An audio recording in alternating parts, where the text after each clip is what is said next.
arrange for you in the next 2.5 hours or so.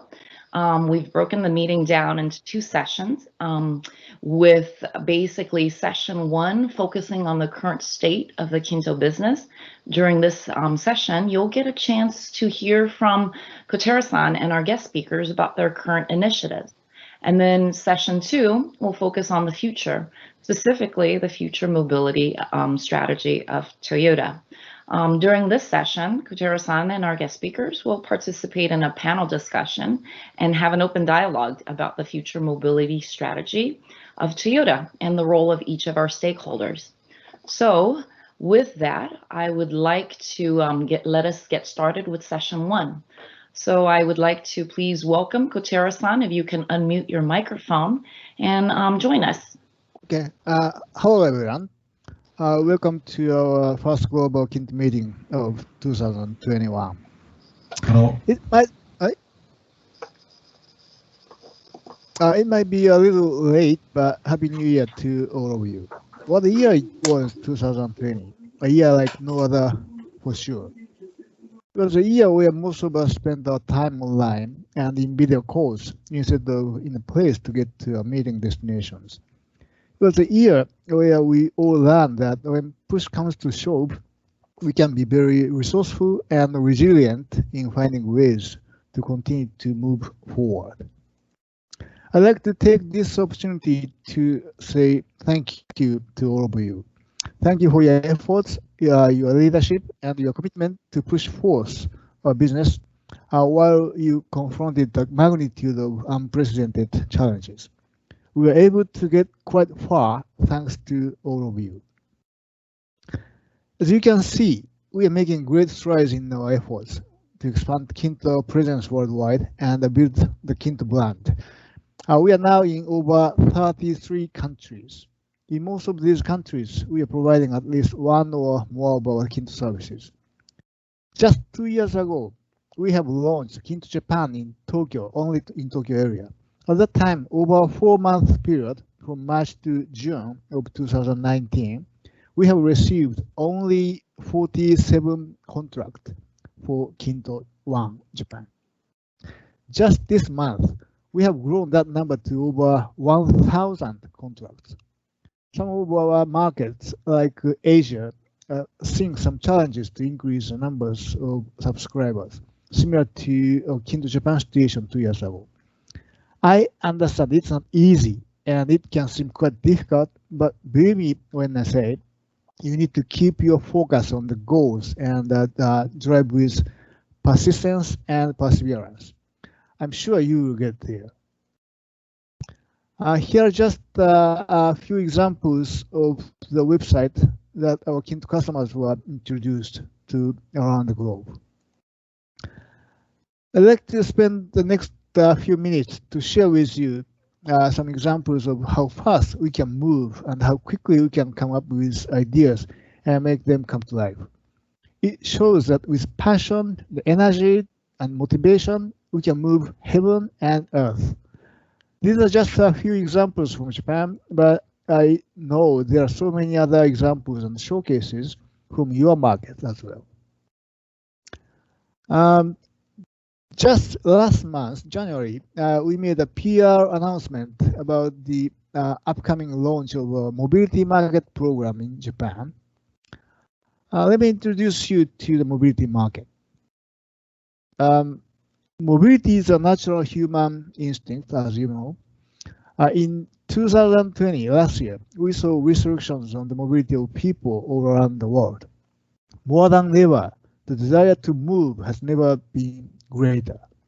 This coming April, KINTO Japan will launch a new service called Mobility Market. Mobility Market, also known as Mobima, is an online site that is open to the public, not only for KINTO customers, for everybody. Anyone can access and find a variety of services provided by KINTO and our partners. KINTO customers have additional discounts and special privileges, such as access to special programs before the general public. Mobility Market is part of a broader campaign called Joy of Mobility. Joy of Mobility tries to capture the essence of the joy of going somewhere and the joy of meeting and interacting with people. KINTO customers can find services that sparks joy, brings ease and comfort of mobility. This service will take us beyond car subscription and can help us become a top provider among mobility companies. KINTO has a new aspiration to make life more enjoyable with a car and provide new services that will make people feel the joy of mobility as we prepare for the time when mobility becomes free again, sometime in the near future, we hope. As you can see, there are 5 service categories in mobility market. KINTO subscribers will receive 30,000 points. That's approximately $300, and they can redeem for gift certificates to be used at the partner company participating in Mobima. Customers can access links to partner website to use their gift certificate. The discount will be applied during the payment process of the reservation. Here are just a few examples of the Mobima partners I'm spotlighting, so you can get a better sense of the type of services they provide. Buy Food, the left one, is a food and stay experience platform. They are like your online travel agency that helps you find a unique experience that is hosted by local expert, combining food and stay packages. The picture on the left is an example of this unique experience hosted by a local resident expert that welcomes guests to her home for a farm-to-table food and stay experience. Guests have an opportunity to stay at the host home where food is sourced from the organic garden and prepare for the guests to experience. In this case, customers can enjoy Matsuzaka beef sukiyaki in Matsuzaka City with this old lady. The car stay, a C2C camping car sharing service, and Do It Theater, a theater production team for driving theaters, other examples of how KINTO serves as the gateway to various mobility-related services. And next, let me give you a brief explanation on KINTO Share Passport. We recently launched a global program that we hope will further reinforce loyalty to the KINTO brand and connect our customers to our KINTO service globally. The KINTO Share Passport from KINTO Japan was introduced just last month. It's a program targeted to all Japanese customers. Again, not only KINTO customers, for all the customers planning to travel abroad. Once Japanese travelers can start to travel internationally, they will be able to take advantage and access the KINTO Share Passport services wherever it is available. KINTO subscribers, KINTO owners would get access to the KINTO Share Free Passport, which provides them with free access to any of our markets that have KINTO Share services. There are currently 16 countries with KINTO Share services, so when Japanese travel overseas to one of these countries, they will have the opportunity to use our KINTO Share program. Thank you to this market for their support and partnership in the KINTO Share Passport program. This is just the beginning of a host of global initiatives that will connect our KINTO customers.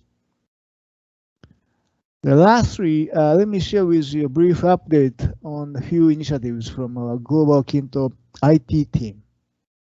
We recently redesigned the look and flow of the global KINTO app based on the feedback we received from our SFCs. The aim is to enable easier integration and provide a more modern design. As we shared with you since the beginning, our unique value proposition to our customers is that our global KINTO app will provide them with a consistent user experience in one central place to access all their mobility needs, wherever their travel may take them. Here is a snapshot of the roadmap for the Global KINTO digital basis that we have shared with you at the last global meeting in August. In short, we are on track with some of our key milestones.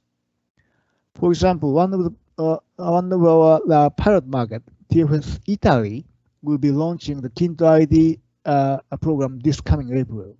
Thank you to TFS Italy for your partnership in making this come to life. We consider 2020 to be the POC phase, with plans to release the Global KINTO app and ID platform to a few test markets. For this year and beyond, we plan rollouts to more countries and services based on the result of POCs. We will be able to provide all of these products in your KINTO in a box for our SFCs. Whatever you need to help you launch KINTO in your market, whether it's the app, ID platform, or microservice architecture, please just let us know, and we can share the information and discuss how we can help you to speed up your local business development and launch plans. In addition to KINTO services, we plan to connect with KINTO partners and the Toyota Group services, such as Toyota Lexus One ID from 2021. Thank you.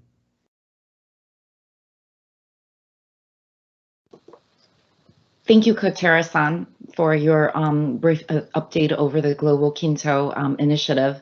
Now I'd like to introduce our next speakers for the next segment on collaboration between KINTO and Toyota Connected Worldwide. I'd like to welcome Zach Hicks, EVP Digital Transformation Mobility, Josh Beatty, as well as Frank Okisa. If you can, please to unmute your microphone, and I will help you drive your presentation. Thank you. Thanks, Ann, and thank you all for the opportunity to join the KINTO Summit and speak with you today. Also, I'd like to thank Kotera-san and the entire KINTO team for allowing us to participate with your global summit. This is great, and we really are grateful for your continued partnership. Kotera-san is right. This has really been a year like no other. And let's go ahead and go to the next slide.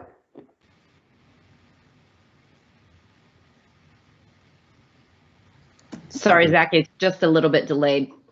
Oh, okay. Thank you. And as I was saying, Kotera-san is definitely right. This has been a year like no other. And I also don't think that our consumers are going to go back, or any of us are really going to go back to the world exactly the way it was before. Our behaviors have changed. We've certainly taught the whole corporate industry that they can work from home, how people can get goods and services brought to their home. So those types of expectations aren't going to go away. And I think a lot of the things that KINTO is bringing today will help enable that future vision of how consumers want to interact with the marketplace. And so now more than ever, we need to be prepared for these customers' needs. And in just a minute, Josh is going to be sharing with you our redesigned global mobility services platform, which we call MSPF Next. It's a suite of tools designed to unlock your mobility operations for your teams with features that each of you have told us that you need today. And what's exciting about this is that this isn't something in the future. This is something that we've already built today, and it's available for you. Now, some of you were able to join us at the Global Mobility Summit a few weeks ago, but many of you weren't. So we're going to share an overview of some of the same things that we introduced a couple of weeks ago, but a little bit more tailored for the KINTO audience. And with that, Ann, can we go to the next slide, please? So this is MSPF Next, and it is built to scale. You should know that we already have over 4 million consumers and vehicles connected today. Each of those vehicles are sending up a packet of data every second. In that packet, there's every millisecond of data included in that packet. So 4 million vehicles connected. This scale is what allows us to reduce our collective costs. And it removes the wasteful duplication of work on non-differentiated features like a remote door unlock and API management. A remote door unlock is a remote door unlock. We don't all need to build that multiple times. We've built it once, we've given you an API, and you should be able to consume it. And while these tools are standardized, you can still configure them to how it works in your region. So you can change the language, you can choose the consumer path and the customer journey, but have the same tools that are standardized globally. Now, while we do need your help, while these tools are built, we only achieve economies of scale if we continue to evolve these products and we commit to using them. And the best part of MSPF Next is that it's built here today. Over the past couple of weeks, we've seen that Tesla has been launching satellites, and these satellites are going to be able to connect their consumers. So while internally in Toyota, while we're fighting over whose tools we're going to be using, our competitors are launching satellites to do huge uplifts and updates to their cars. We've got to pass them. And so working together, we are powerful. And that's why I'm so grateful for the KINTO team for partnering with us and helping make Toyota stronger and go faster. So in closing, I ask that we all unite around how we tackle this mobility market. And I'm now going to turn it over to Josh Beatty, who's going to take you and introduce you to the MSPF Next. Josh? Hey, thanks, Ann. And thanks, everyone. Again, echoing Zach, thank you so much for having us. So as Zach mentioned, we've been working very hard to bring MSPF Next to life. And next slide. But as many of you know, we've been having some pretty bad weather here in Dallas. So we were able to use this winter weather to continue our preparations for the upcoming Winter Olympics, and we're making sure we're ready for that. But enough about that, and next slide. MSPF Next, and this is what we came to talk to you guys about today. So let's jump in and talk to you about what we've developed. Next slide. MSPF Next was designed and built, as Zach said, to be a scalable solution. It's a flexible architecture that can quickly unlock what you guys need today. Next slide. Now, it goes without saying that, again, our competition, it's moving forward at a rapid pace, and we have to make sure we keep up. And one of the things I thought we did very well with the development of MSPF Next is we took down the silos, and we chose that in order to be successful, we had to work together as one united Toyota front, one Toyota. Next slide. We also formed what we call our global leadership team. And we established this team for a couple of reasons. This team's primary objective is to prioritize what we need to develop to support your KINTO initiatives. And really one of the biggest things that this team has been able to help us achieve is knocking down roadblocks that would stand in all of our way. Next slide. We also leveraged our global network of TC resources. And I'm going to talk about this a little bit later, but that resource group continues to expand and evolve. We want to put our teams and our development teams as close to your business as possible. Next slide. Now, we surveyed the regions, and we want to make sure we understood exactly what you need. And what we came back with is we all needed the same basic tools. So we architected MSPF, like I said, in a modular design. And this really allows you to stack these services, technology, on top of each other as you grow. So as your mobility services change or evolve, we're going to have the technology there to support you. Next slide. So let's first talk about vehicle connectivity. Before we started MSPF Next, we surveyed all of the services that KINTO and KINTO companies are offering globally and other regions mobility needs. And what we found is everyone needed connectivity. This was the #1 ask of all of your teams. So all of you know a lot of the tools that we have with our embedded DCM, and we've continued to enhance those with MSPF Next. But the big jump forward for us is we brought on board an aftermarket DCM solution. So I'm going to play a quick video. I hope it works and take you through our aftermarket solution.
Okay, next slide. So just to recap there, whether you have an embedded DCM or our new aftermarket DCM, you now have that seamless access to your vehicle data. It's really no longer, it really no longer matters which model year of vehicle you have. This allows us to take most of our units in operation anywhere in the globe today and make them a connected car. And one of the bonuses that wasn't mentioned here in this video is the aftermarket solution not only works with all of your Toyota, Lexus products, but it also gives us the ability to connect with other OEMs and multimodal vehicles. You were also introduced in that video to our mobility marketplace. ToyotaDataSolutions.com, which is active today, is a self-service portal that will enable you to enroll and manage your vehicle fleets. Our partners at Avis are already testing this and we're our beta pilot. And they give us the feedback that this platform was the easiest to use of any of the other OEMs to connect their vehicles. So pretty excited about what we're bringing there. Let's move to the next slide. So building upon being able to connect your vehicles, the next ask was to be able to use your vehicles. So being able to remotely access and use those cars. So let's take a look at what our team's built.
Thanks, Ann. Can you go to the next slide?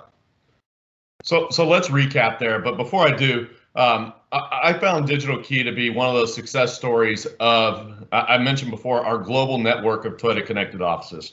It was actually a joint development project between Toyota Connected Europe and Toyota Connected North America.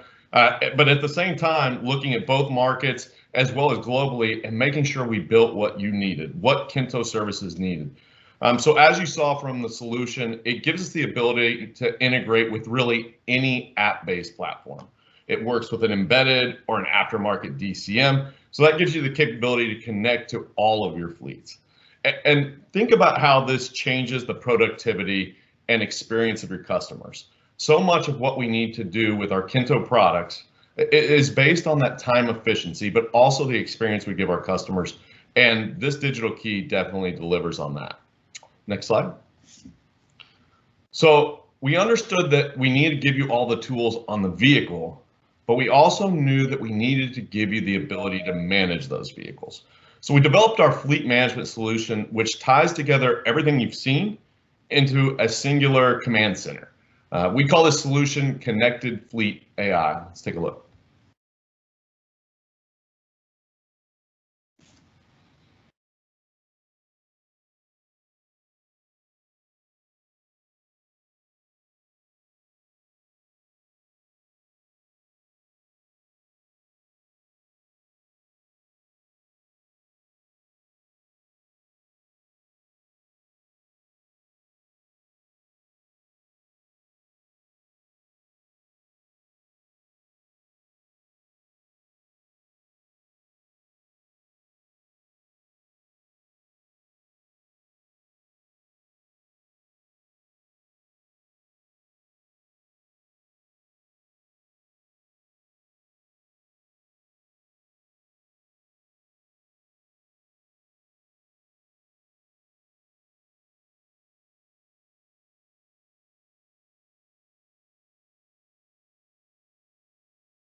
Perfect. Thank you, Ann. So as you can see, like everything else we've developed with MSPF Next, Connected Fleet follows that same pattern. It's a modular solution that gives you the ability to modify it for what you need for your services. So from a flexibility standpoint, it gives you the ability to manage that length of a trip, whether that be an hour, a day, a week, a month, or even years, as well as the different capabilities you're going to need to manage your contracts. So that, and it also needs to seamlessly tie into KINTO Link, which it already does here in the US. But most importantly, and I think this is really the game changer about Connected Fleet AI, is it allows you to take a single fleet of cars and use it for multiple services, whether that be car share, rental, subscription, or really whatever we collectively dream up in the future. Next slide. So all this is great, but we had to find a way to connect it with our customer. And we need to make that possible for you and your KINTO services. So our One App team has been working hard, and they are delivering new features to customers. In fact, they launch new features in the Android and Apple store about every 10 days. And so their rate of updating and improving it is dramatic. But what I want to do is show you a quick video on a service we launched earlier this month. We call it Accident Advisor. And when I saw this service, it really rang a bell in my head, looking at all of the different offerings that KINTO has, as this works for all of you. So take a look and think about it with respects to what you're doing in your countries.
Perfect, thanks.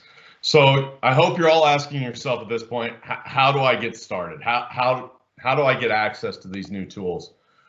So following this meeting, next slide, I'm sorry, Ann.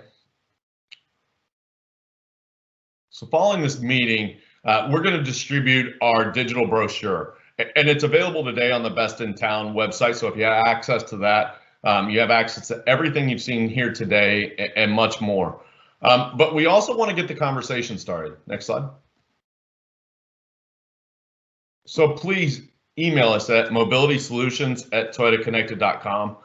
We look forward to starting that journey with each of you. And like Zach said, bringing all of these platforms under one house. I'd like to now turn it over to Frank Okasor, who is our new president of Toyota Connected Europe, who's going to close us out today. Frank? Thanks, Josh, and hello, everyone. First of all, let me take this opportunity to say thank you to every one of you for your commitment to our transition from automotive to mobility company. As you can imagine, this is a long journey where we will be faced with many challenges, but with this one team spirit that I see here today, I have no doubt that we will succeed. Thanks also to Zach and all of the teams that are working on MSPF Next for playing a key role in that journey. And of course, a big thank you to the KINTO Global Organization for giving me the opportunity to say just a few words. Next slide, please. So about 10 years ago or more, there was a strong message coming out of TMC. Think global, act local. TMC controlled the COSU, and different regions were identified as competence centers for different projects. For example, Europe was selected as the lead region for small cars. And this, without a doubt, was the right strategy for the time and environment in which we operated. However, as we transition from automotive to mobility company in a fast-changing ecosystem that moves at different speeds across the globe, perhaps it's time for us to think differently. Granted, in a hardware environment with long development lead times, the old approach may work. However, now, with software development schedules that can be potentially in days, a new way of thinking is critical. So today, as I close out this piece, I want to challenge us to flip. Let's think local and act global.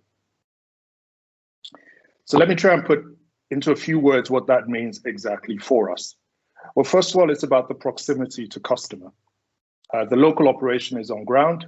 We can get directly into the customer's ecosystem, understand their business, their strategy, and challenges, so that we provide the best solutions, not only for today, but also create the foundation for the future of their business.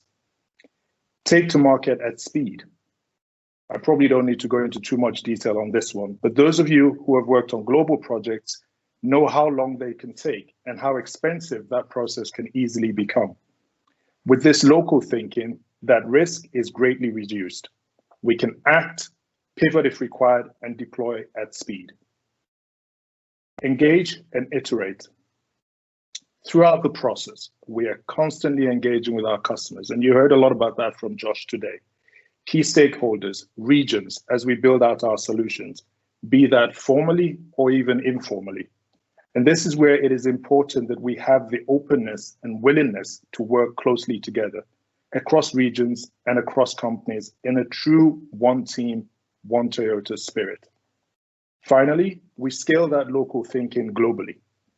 Now you may be thinking, but what if it's not possible? What if it's not suitable for global use? I think you've seen today with the example of MSPF Next, that if you have the right structure in place, continuously gathering requirements from other regions during development, this risk can be greatly minimized. MSPF Next was thought out locally, and the global CPOs are now engaged with all of our partners across the globe to fine-tune and customize to some extent for all the regions globally. Design systems is another great example. TCEU took the lead in Europe and has been working closely with regions and KINTO Global to see how we optimize and scale this globally. I should point out though, that these 4 steps that you see on the slide are not necessarily linear. They're much more of a continuum. Ultimately, the more of our products that we can scale globally, the more efficient and effective we can be at providing customers with a seamless, memorable customer experience locally and ultimately globally. From my side, I thank you for listening, and I personally look forward to working with all of you closely over the next few years. Thank you.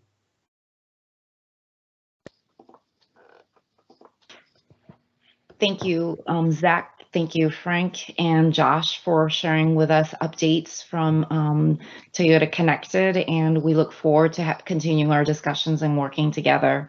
With that said, I'd like to now welcome Gil Pratt from Toyota Research Institute. Gil is the Chief Scientist and Executive Fellows for Research at TMC and the CEO of TRI. So if I can ask Gil to please unmute his microphone and join us. Hello, everybody. This is Gil. I hope that you can hear me well and see me okay.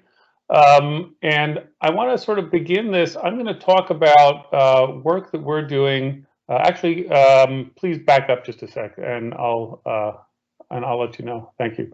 I am going to talk about work that we're doing for the next 5 to 10 years after 5 years. In other words, sort of shifting our time frame to the further future. And I want to kind of launch into this. It's going to be very short, but I want to kind of plant a few seeds for our Q&A session at the end. You know, cars of the future are going to be different. We know that. And in particular, as things move more and more to electrification, and particularly to battery electric vehicles, we know that cars of the future are going to be simple. And that means that the manufacturing and the initial sale of the car is not going to be the largest kind of profit center or value added part of the chain.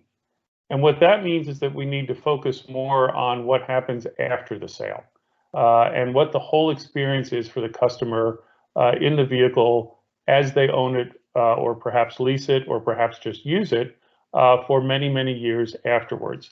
And so it's the reason that I think that KINTO and Toyota Connected are so important in the ecosystem of Toyota when thinking about this, because we really have to shift our mindset from thinking about just the initial design and manufacturing of the hardware and software that's in the car to much more of a kind of a service model, which is, what are we doing for the customer experience as they use cars over their entire lifetime. So let me tell you a little bit about TRI. Next slide, please. So here's our mission, and this is directly from Akio. We're supposed to enable strategic technological surprise, and it's to give Toyota a future competitive advantage. And the key words here are it has to be strategic, and it's technological, and of course, surprise. What we're trying to do is not only surprise ourselves, but of course, surprise the competition. Next slide. And so in order to do that, we actually try to create two different sorts of technology. The one on the left, which we call enabling technology, think of it like the hybrid synergy drive that enabled the Prius and other cars that we sell now with hybrid drive. And the little icon on the left of the caveman coming up with the wheel, that's something that we can directly apply to vehicles and any other things that we make right now. On the right-hand side is something a little bit different. These are tools, so things that we don't directly sell to customers, but things that we use on the inside of Toyota in order to make our products. How can we make our own creative processes much more efficient? And maybe someday in the future, how can we give our customers tools, very much like the tool that Toyota Connected just talked about, for reporting an accident or filing the right kind of information for an accident. That is kind of a mixture of a tool we give our customer and a product we're giving our customer, but it has an indirect role, like the lever big enough to move the world or the next Toyota production system. So those are the two general areas that TRI works in. Next slide. And so, whoops, back up just a sec. So what we work on is doing those two things in 4 areas. The first one is automated driving. And many of you know about our work in the Guardian system, which is a highly expanded active safety system that really tries to be a safety net underneath the driver in order to prevent them from having a crash. This is incredibly exciting, not only because of the lives that we're going to save in the future, but generally making driving a much more pleasant and safe experience. The other one is chauffeur within automated driving, and this is the self-driving system that, of course, many companies are working on together, either for urban shuttle, robotic taxi, or for trucking on the road, things like that. Next over, and looking further out into the future as we go towards the right here, we have the robotics field. Robots are actually just like cars, and that sounds a little bit strange because most people think of them very differently. But in fact, they both involve hardware that moves around. They both involve software that has to be able to understand human beings if the robot is going to be used in interaction with human beings. And they both involve financing and after sales service as well, that we think can fit very well into the things that Toyota is quite good at right now. And so what we're really trying to create, this is a little bit funny, is a virtual time machine. We're actually focusing on robots in the home for aging society. And what people really want when they're elderly is to be younger. It's kind of a very simple statement. We can't make a real time machine, but can we make a virtual time machine by creating an assistant within the home that helps to amplify a person's capabilities when they're older and their capabilities are in decline. Very much the same idea of what a car does when a car amplifies our ability to move. So I'm looking forward to, in the future, if you haven't seen things at TRI, there's a lot of stuff on the internet right now showing our robotics work, but I'd also be glad when COVID is over to give any of you a personal tour of our work over here. Next is an area called Accelerated Materials Design and Discovery. And this is moving even more into the idea of tools for Toyota itself to use, where we give our material scientists and engineers AI tools in order to accelerate their creation of new materials. And this isn't just materials for like a bumper of a car, but most importantly for batteries and for fuel cells in order to give us a competitive advantage in energy storage.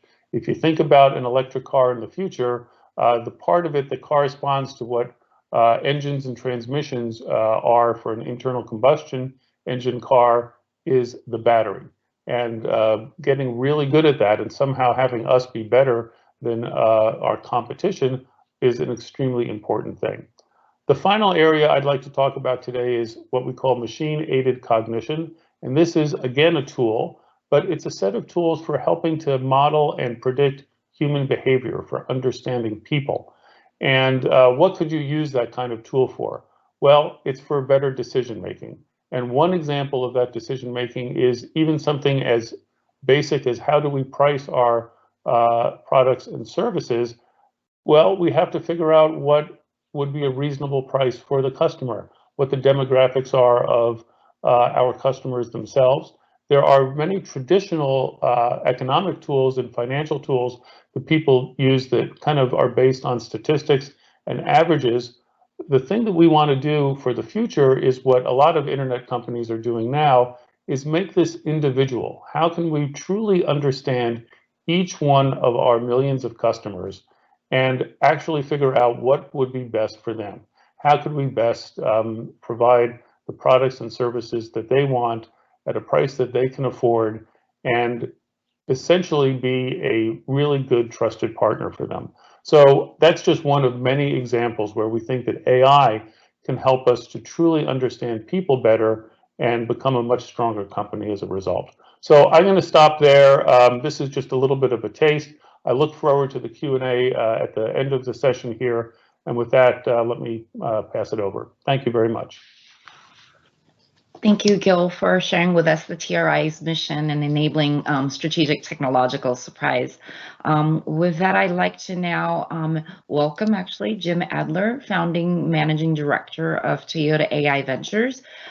Jim, if you can please unmute your microphone, and I believe you will also be sharing your screen, so that I am going to just pass it over to you. Thank you.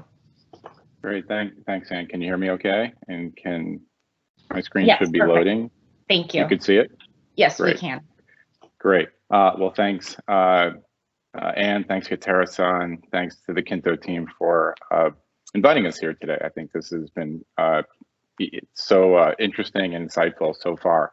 I thought I would take some time to talk about how we think about mobility investments, both the strategy and tactics. I often tell our startups it's important to have your head in the clouds, but your feet firmly planted on the ground. Think big, but act practically. And so I thought we'd talk about a little bit about the fund for those that don't know about it quickly, but then talk about the strategic world in which we live and how we operate within it, and then the tactics of actually how we go about thinking about new businesses and how we score actually the companies that we invest in. So a little bit about the fund. The vision is to, similar to what Gil had talked about, is that Toyota has a unique experience amplifying humans, and hit the accelerator in an Lexus LC500 or a Toyota Supra, and boy, you feel accelerated. And I think Toyota has a unique understanding of that, and I don't think that's going to change. And everything I've learned from Gil over the last almost 5 years tells me that humans will continue to be accelerated and amplified by by machines. And I think that's so important, and that's going to take all kinds of forms, and we are going to be part of that. our mission, Toyota AI Ventures, in that mission is to really explore what might be next for Toyota by connecting to the innovation and disruption that's happening all over the world. And we do that by being a great investment partner, connecting our companies to Toyota's global reach, and really putting them first and treating our startups as the customer. And that has really served us quite well. We're a $205 million fund thus far. We have 36 companies in the portfolio. We focus on financial and strategic return. And we invest in, of course, AI, it's in our name, but also autonomy, mobility, robotics, data, and cloud technologies, and we invest across the world.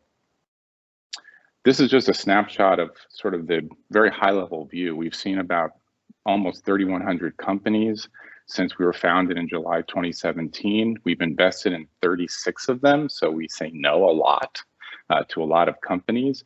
But after the companies are in the portfolio, we really look to connect them to Toyota, and about half the companies that we invest in are connected to Toyota in one way, shape, or form, either as a customer or as a supplier, Toyota's the customer, through proof of concepts or license agreements or actually follow-on investments. And we invest across many verticals. Of course, automated driving, we're a subsidiary of TRI, so that is quite natural, but we've also invested in mobility solutions and industrial automation, logistics, and of course, smart city. And then underlying that is some horizontal technologies, as we heard previously, right?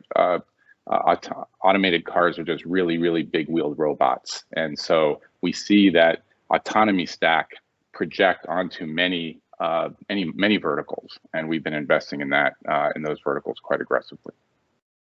So let's take a little bit of some altitude on what world we live in. About a decade ago, Mark Andreessen, who was one of the founders of Netscape, the browser in the 90s, said software is eating the world, and it certainly has. I would argue that cars are on the menu now, or the auto industry is on the menu. And Andreessen said something really interesting, that not just that software products are eating the world, but that the companies that understand products and software-enabled services are the ones that will dominate. And I think that's the world we live in. This is the famous S-curves from Clay Christensen that talk about incumbents and insurgents and their success over time, where they start relatively humbly and then they grow into market dominance, and then their dominance levels off. And quite frankly, the auto industry is the incumbent, and the insurgents are these high-tech, big tech companies. I would argue that our competitors no longer are GM, Ford, and Volkswagen, but they are Tesla and Apple and Amazon and Google. And they bring something very different to this industry. And typically incumbents try to do that dotted line that tries to intersect the insurgents' rise, but it often doesn't work because these insurgents are actually doing something orthogonally different, fundamentally different from what the incumbent's doing, whether it's new technologies or company culture, or business models, or they're taking advantage of regulations. In fact, Toyota used this technique to attain its market dominance by bringing mobility affordably and reliably to segments of the market that never had that kind of automotive mobility before. So we all know this quote, I think. It was said in the context of technology that Toyota is becoming a mobility company, and there are unconquered peaks, and we need Sherpas to help us show us the path. And I certainly think that's true with technology, but I think it's even true for businesses. And if you look at the opportunities on this floor of everything we could do, and then the success along the vertical, Toyota is a $200 billion market cap company today, and we only do 5 things really well. We design and manufacture the best vehicles in the world. We distribute and finance them, as everyone on this call knows, and then we've created a top 10 consumer brand. But what do we do next? There's this valley of uncertainty and failure, and what are the next capabilities that will power the next generation of Toyota's leadership? And I think we need a Sherpa to help us find the way. And we think one of the Sherpas that really can help us are startups. And I'm going to talk about that in a bit. Jim Collins wrote a book 20 years ago, I think, called Built to Last, and he talked about big, hairy, audacious goals, which is a way to stimulate progress across big organizations. And this is something that I've just been thinking about, that Toyota, I think, is in a position to really define an audacious goal for the next decade. I call it TM1T, which is, can Toyota Motor Company be a $1 trillion company? Right now, we're like I said, a $200 billion company, and we see about we're a $250 billion revenue company, and we get about 80 cents on the dollar in enterprise value for what we sell in revenue. Software product and services companies typically see $6 for every dollar that they make in revenue. And so to get to $1 trillion, we'd take the car business and add $800 billion of market cap from $130 billion of platform services that are powered in large part by software. And so I sort of look at everything that we've heard today, and what KINTO is doing, what Toyota Connect is doing, what many initiatives across the company are doing, is how do we get to billion-dollar revenue products and services that are high margin and that could really power Toyota's next era of success in the market. And it's really exciting, but incredibly difficult. And it's difficult because things look easier than they are. There's Andrew Sharma has this idea called the stack fallacy that says it's really a mistaken belief that you can build a layer above yours. And what do I mean by that? Or what does he mean by that? That if you look at the typical application stack in software, it starts with chips and then hardware, software, databases, and say consumer applications. There's been terrible failures by some of the best companies in the world. Apple Maps completely flamed out against Google Maps. Google Plus tried to build a social network to compete with Facebook and Twitter, failed miserably. Amazon tried with the Fire phone, failed miserably. Why was that? Well, they're trying to go up the stack. They're trying to understand customers that they have never actually engaged directly. You look at the successes on the other side, where Amazon Web Services was actually higher up on the stack. They were already buying web services. And so they were already the customer. And so it was easy for them to sort of build what they had already been buying. Same thing with Apple chips. Apple makes chips now, but they've been buying chips for decades. And so they really understand, when they're already the customer, what they need to build. And I think that could be instructive for how we think about the mobility stack, where, yes, tier one suppliers, OEM, dealer networks, mobility service, and ultimately the end customer. And we've talked about many of these services and fleets and autonomy and how we integrate these technologies. But when we think about actually developing products and services, we need to think about, if we are going up stack, we need to understand that there is peril there, and there is failure there, and there's a lot of roadkill for companies that have tried to go up stack. And how do we actually be humble about that risk we're taking and work to mitigate it? And so I love this quote from Mike Tyson, professional boxer, that says, everyone has a fight plan until they get punched in the mouth. I think business plans are the same way. And Steve Blank is a famous entrepreneurial startup guru. He said, no business plan survives the first contact with a customer. And I think that is really prescient. And in our experience, that's true, that startups are very good at mitigating risk in exchange for increasing their value. Startups are experiments in the marketplace, and they look very different than big companies. Their risk profile, what they're willing to take on with risk, is very different than what we as a large multinational public corporation are willing to take on. And therefore, we can learn from their experiments. So how might we bring these new capabilities to Toyota, and how are we doing it? There's a bunch of startups out there, and Toyota AI Ventures is investing in them. We look at a lot of them. We discover what we're intrigued by relative to our investment thesis. Some of them will go bankrupt, and probably a third of our portfolio will end up going bankrupt. That's the risk in doing very early stage investments. But some of them will go on to grow, and we can follow on and invest in them through the groups at Toyota. We've already had TMC invest in 2 of our companies. Woven Capital was just announced recently with an $800 million growth fund. Toyota Financial Services, of course, is in a position to make some investments. After growth comes exit, and there's 3 things that can happen. The companies can go bankrupt, which is a lesser probability given their maturity. They could be acquired by others, and as shareholders, we would, of course, profit from those acquisitions. They could go public, and we really profit. They could also be acquired by Toyota, and we would get those new capabilities.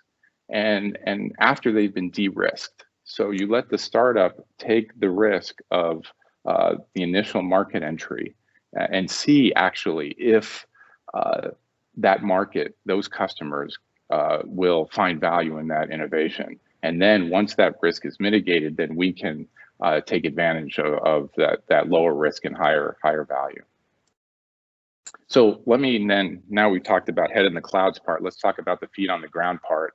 And I just have a few slides to talk about, like, how do we really do this? It's a little bit art, a little bit science. So let me talk about it. When we look at companies, we have some financial scoring, and we look at them both through 2 lenses, a financial lens and a strategic lens.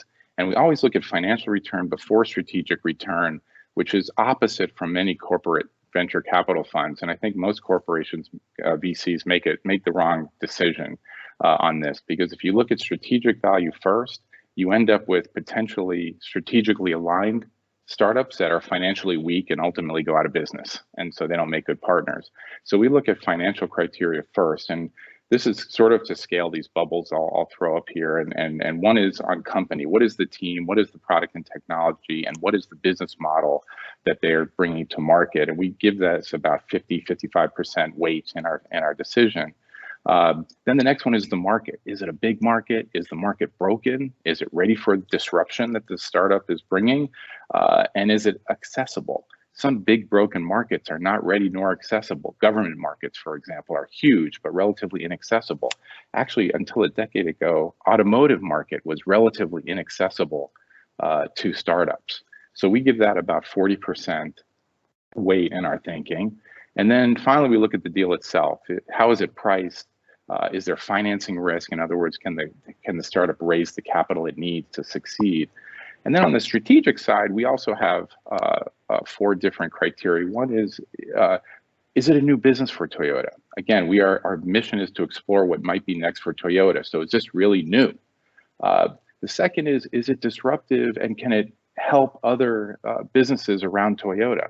And we give that a 25% score relative to the new business, which we give about a 45% weight to. And then what might we learn from the market from this startup as it works to introduce its products and services into the market? And then finally, is it aligned with our vision around amplifying the human condition? I think that's important too, and we give that about a 10% weight. So that's the very high level, and we get very detailed on this, and I'm not going to go through. This is just a more detail on what I just talked about, and we look at it in the present, and we also look at it in the future. We make an assessment when we do these investments, and I'm happy to share this this deck after the talk. And the same thing on the strategic side.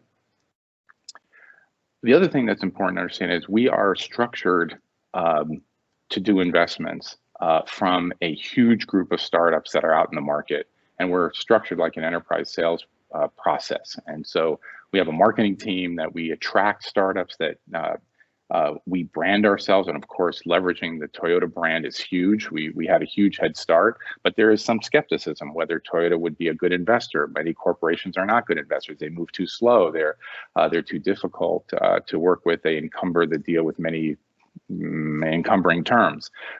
We've established a good brand, and we are attracting good startups. Then our deals team is about closing the deal, but then after the deal, we have a platform support team, and their job is only to support the company and connect it to Toyota, as I talked about earlier. And then this is more detail on each of the roles across our team.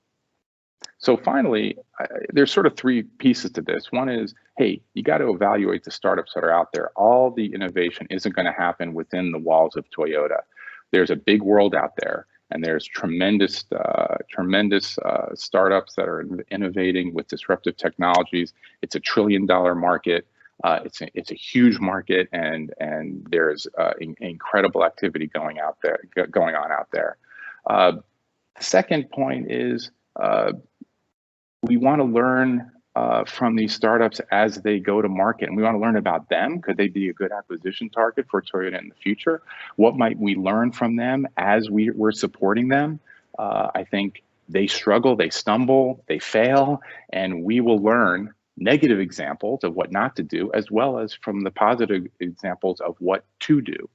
And then ultimately, this could help solve that stack fallacy by letting the startups take the risk of going up stack from us, watching from what they're doing and learning from them.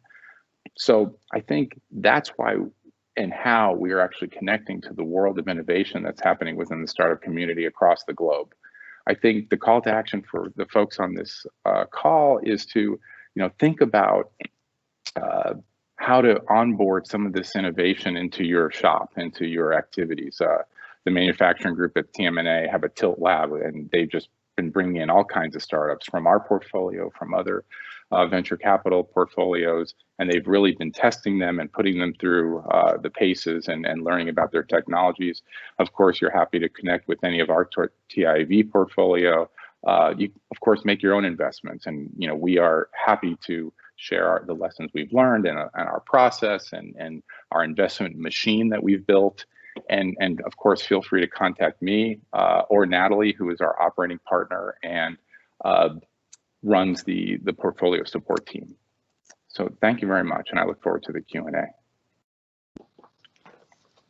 Thank you so much, Jim, for sharing with us updates on what you guys have been doing at Toyota AI Ventures. And I also really appreciate to hear a little bit more about, and I hope, all our attendees had enjoyed kind of what you had shared regarding the investments, especially what you guys have been working on and how these investments, I think, what you said is key, and I hope that we can continue that key point into the rest of the conversation, which is how these investments will bring new capabilities to Toyota, because we know we will not have all of them in-house. We're going to need to partner. We're going to need to work together, and if we don't have those capabilities, to go out and look for the best, provider.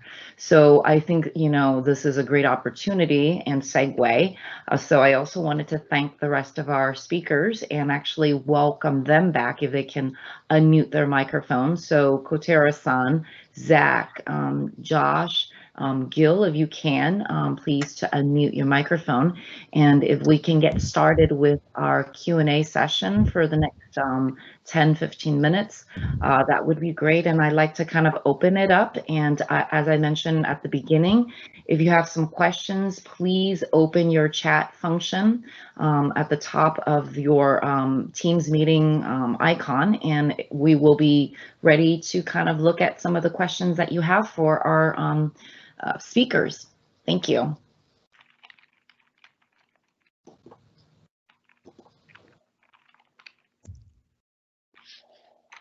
There's that awkward moment that maybe everybody's trying in, but I do see one.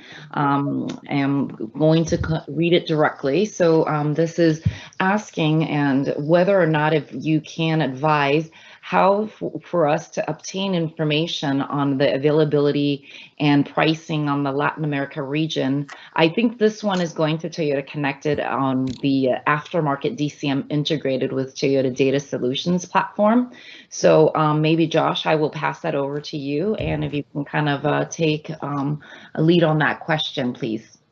Yeah, happy to, Ann, and glad to see the level of interest, and thank you, Alexandre. We ToyotaDataSolutions.com. We'll mobilitysolutions@toyotaconnected.com. We'll send out the email again, and then on the other end of that line, you have my team that'll work with you on a consultative way to figure out what your market needs, what the specific demands are, and then help you through the process. So look forward to speaking with you. Thank you, Josh.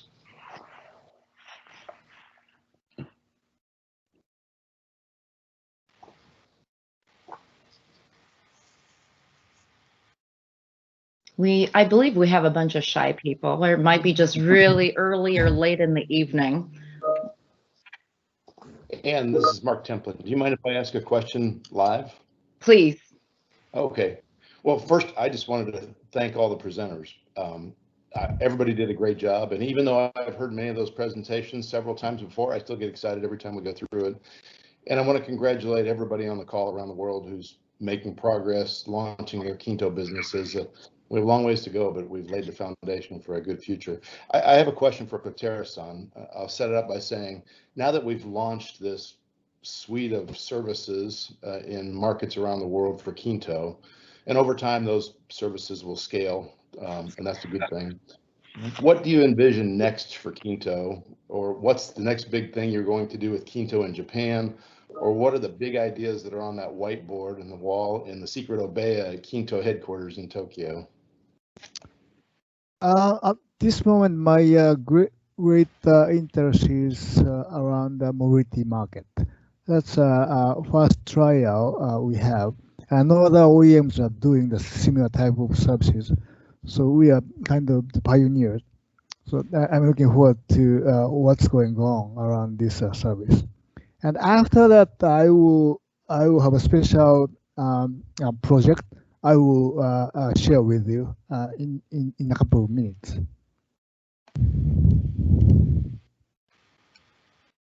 Thanks.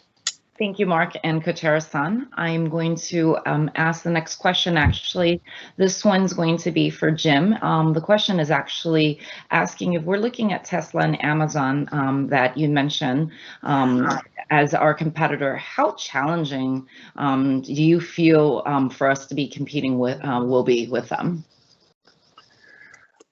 I think they are fierce competitors, and certainly they have amazing capabilities. I don't think their capabilities are necessarily any better than Toyota's. In fact, Toyota has some capabilities that far outpaces these other competitors, right? Around quality at scale and reliability and maintenance of our product line.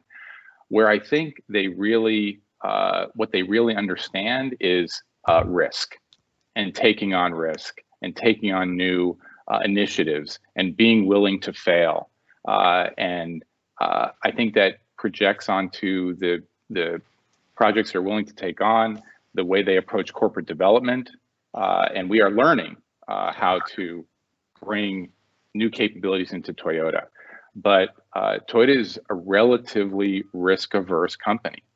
And I think these new, and I think the general automotive industry is relatively risk-averse for good reason.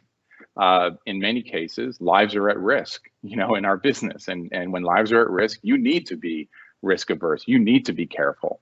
But I think that that culture, that muscle memory, that cultural proclivity is inappropriate when lives are not at risk. When money is at risk, we need to be able to, we should take on more risk. When we do an initial investment, we might put $1 million, $2 million as an initial investment into a company. There's tremendous risk. And we really need to sort of take a deep breath and make the investment. If the company continues to progress and perform, we will write a bigger check next time. We will take more, we will invest more resource when the risk begins to fall. And I think that's not a cultural value across the company. And it is a cultural value across our new competitors in Apple and Amazon, Apple and Tesla. I would add, this is Gil here, I would also add that there's a time scale difference between some of these competitors that we're facing now and our own history. The automobile industry changed very, very slowly over roughly 100 years. And of course, air pollution controls, seat belts, airbags, some of these things were significant little bumps. But if you compare it to the rapidity of the explosion of cell phones, the internet, cloud computing and storage, shopping from home and getting things rather than going to the store, it's just amazing how fast things have changed here. And so I think that, you know, we're a company that recently we're actually getting quite good at this. but we're still not as good as the competitors that we face in being used to the idea, because they were born in an era where things changed very quickly, but we were not. And so I think that's part of the change that we're going through now. And so part one, well, let me just follow for 5 seconds on that. So one of the reasons we want to bring the startups to the attention of the company is so you can get a front row seat to that speed and learn directly, not just in a meeting, not just from a press release, but you get a front row seat to what that speed looks like at a very on the ground tactical level. Thank you, Jim and Gil. We have the next one actually for Gil. And actually the question is around if, with this whole journey that we've been going through, discovering and investing in new technology and startup companies, can you provide some examples of where we have actually leveraged this new discoveries already, and ones that you think we are in a position to give us a strategic advantage? Sure. The one that pops into my head sort of first of a whole bunch is on batteries, which I'd spoken about before as being really the heart of, I think, for the part of the car where we're still trying to manufacture cars that are better than other competitors.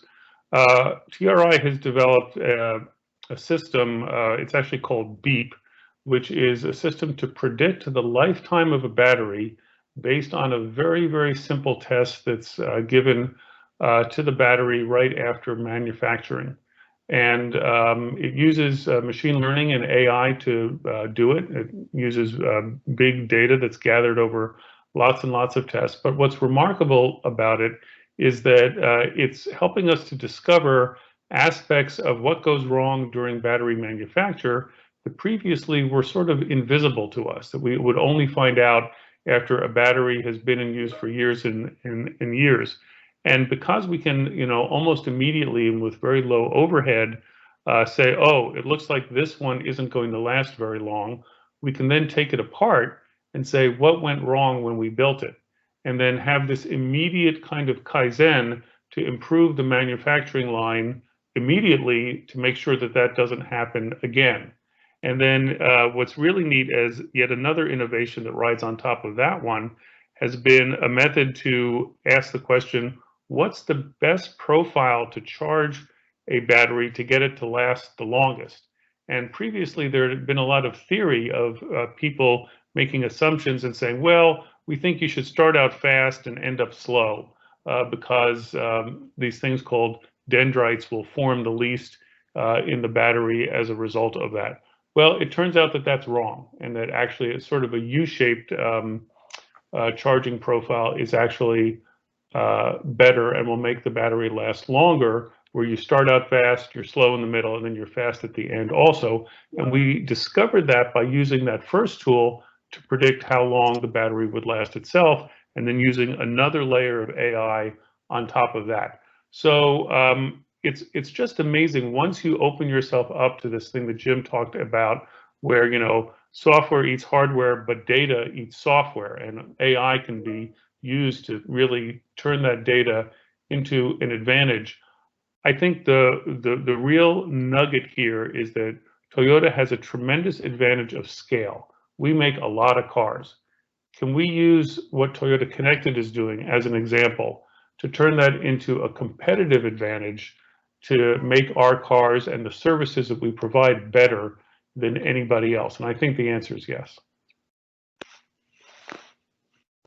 Thank you, Gil, for your response. Actually, we have a couple of questions for Toyota Connected team. Josh, if you're cool with taking on point for that. I think one of the questions is when will MSPF next generation be available actually for the Asian market? Yeah, I can probably do all three of these, Ann. So Asian markets, yeah. We actually just had a call last week with the Taiwan market, for example, and they're looking at using 100,000 of our aftermarket DCMs. So please, I put the email in the chat link here. We'll send it out to everybody again. Give us a call because each market is a little bit different. So we want to work with you on your specific needs. The next question I see here, Ann, if you don't care, I'll just keep rolling, is regarding the digital key. And does it work with any aftermarket DCM other than Continental?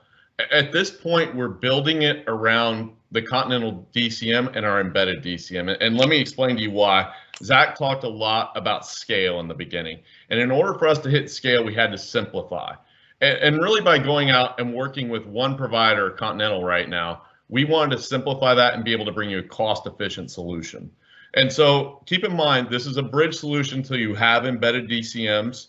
But at the same time, we want to make sure we bring you the best product on the market. So again, reach out to us. We'll work through the problem together and hopefully find a good way to solve it for you. Yeah, and Josh, maybe I would just add on the digital key and the DCM, what we also are very concerned about is cybersecurity. So with digital keys, in some of these really cheap aftermarket devices, they're easy to hack or connect into, and they're remotely start the vehicle. So from a cyber perspective, the devices that we've authorized really have been, dramatically tested to a very extensive level, and so we're confident that we can release these devices, and we have TMC support on that as well. So that's why we've selected these. Great, thank you, gentlemen. Actually, the next question I'm actually going to start, but I think it's pretty much valid for all of you.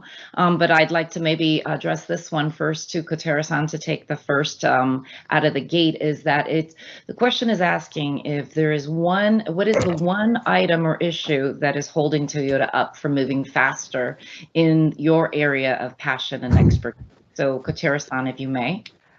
I don't have a clear answer, but if I said maybe the passion is the only one. The strategy not to lose is to continue all the effort until we win. So we have to be persistent, and perseverance is a key, maybe. Great, thank you. Gil, Jim, Zach, and Josh, if you guys want to chime in, I think this is very valid in each of your areas, and I know you're going to provide a very different perspective from your area of expertise and where your day-to-day responsibilities take you.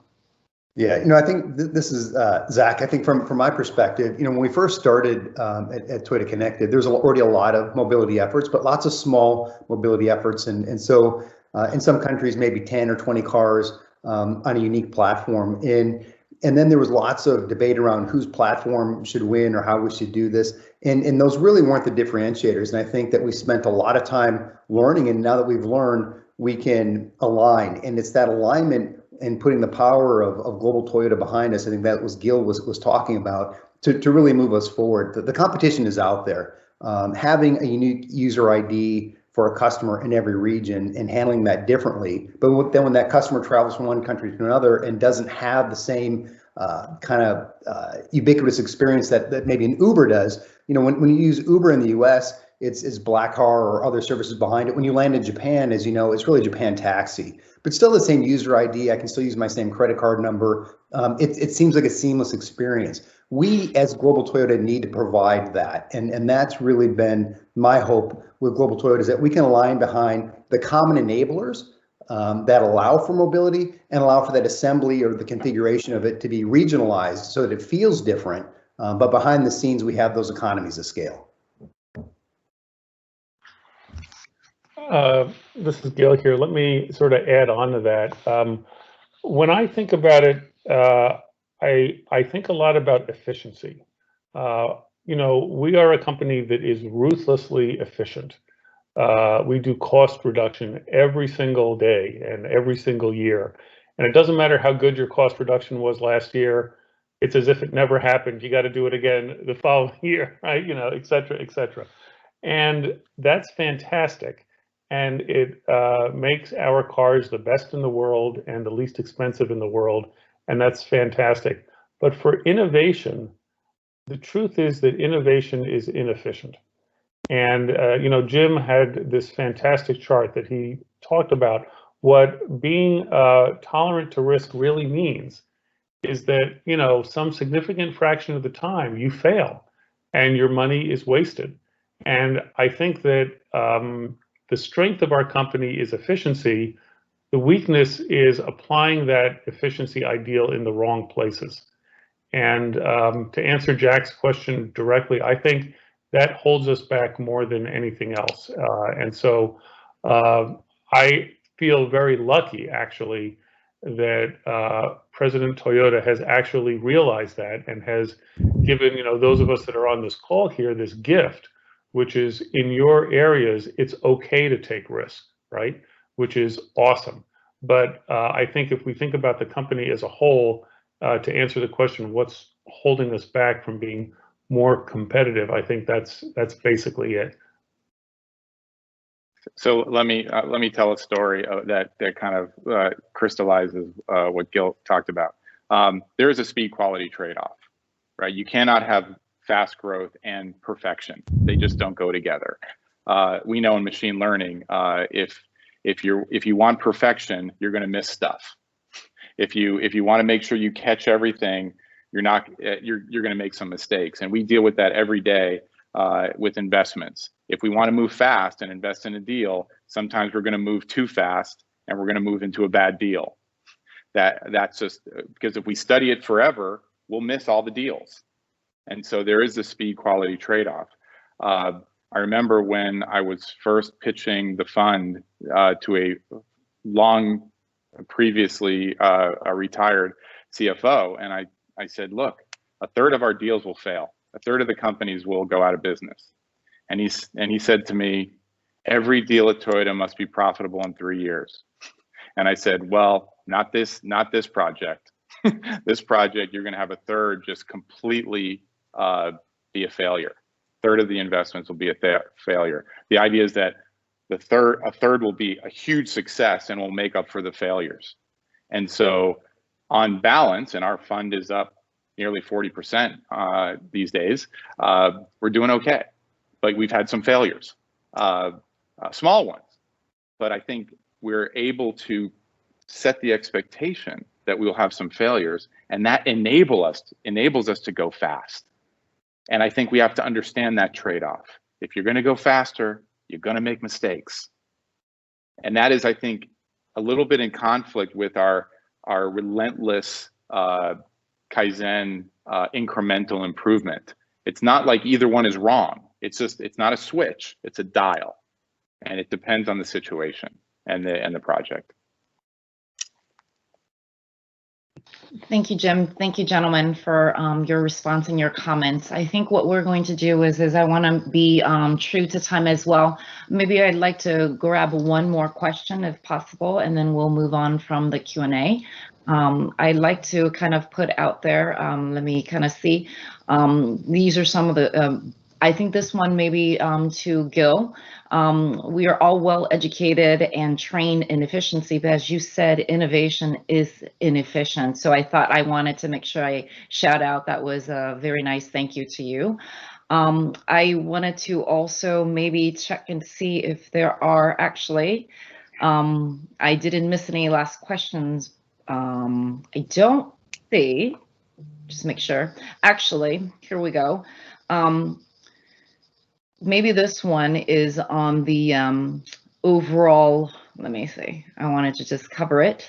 I could see comments. I see the companies on here as tugboats that are trying to guide the huge tankers into the harbor, yet I can't help but feel that we need to move the tanker faster. And this is more of general, so any one of you can chime in. Any thoughts on how to influence the tanker? So very nice analogy.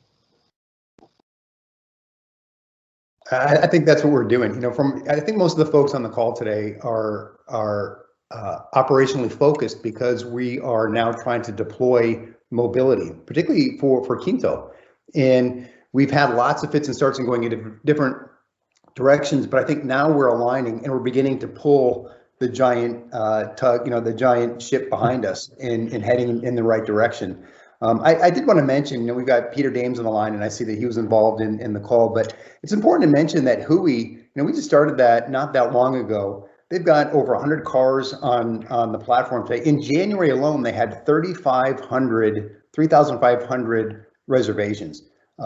So, we are seeing these small little starts, but we're really seeing them starting to go now in the right direction. We've got a lot of learnings, and I think it was slow starting for lots of us. But now that we've built those common tools and we're all collaborating together, I really believe there's no stopping us. We're going to head in the right direction. And I would also add, I have seen the company just over the 5 years. One of Peter's comments was about too many silos that exist. Even over the last 5 years that I've been with Toyota, it's been amazing for me to watch how people have gone from each of the tugboats kind of pushing in a different way, which doesn't tend to move the big ship very much, to everybody's now sort of lined up. And it's just been really, really good. Zach and I talk at least once a month, sometimes more often, and we feel like we're all on the same team. Jim and I every week, and Kotera-san, it's a little bit longer, but I think we're actually soulmates of sorts, and we're all trying to do the same thing. And so I think there's sort of lots of ways here for us to keep pushing the boat the right way. We actually know what the right way is. And I would just add that. Sorry, go ahead. I would just, briefly add that it's amazing how the company has woken up over the last 5 years, at least during the tenure that, we have half our companies engaged with Toyota in some way, shape, or form. I never thought we'd get half. Sometimes it's more than half. And so I think there is this hunger for innovation, for disruption, for how can we go faster. Even the questions today were very much proactive, and how can we do more? And the level of humility and proaction is really inspiring. And I think we see that every day across many, many groups across Toyota around the world. And I think that's really a prerequisite for the kind of competitive advantage we need to build within the company to win. Thank you, Jim. Actually, I lied. There is one question I didn't want to leave unread, but I thought it would be a good one to finish with, and then we can move on to the session 2. And it's actually for Gil, if you don't mind taking it. It's a fairly decent, pretty interesting, and I think the attendees would be interested to hear our advantage. What is our advantage on automated driving compared with some of the technology giants? So we have a philosophy about what matters the most in automated driving technology that is actually very different than many of the other ones. And our focus, first and foremost, is on safety. And we think that if you actually look at the profit margins of most of the cars that we sell, it's actually going to be some time before we can afford to put the level of automated driving technology into cars that people are willing to pay for in order for them to drive themselves. And then second, the amount of technology that you need in order to drive as well as a person can, it's actually not so hard when the vehicle is going very slowly, but that's not a passenger car. That's more like an urban shuttle.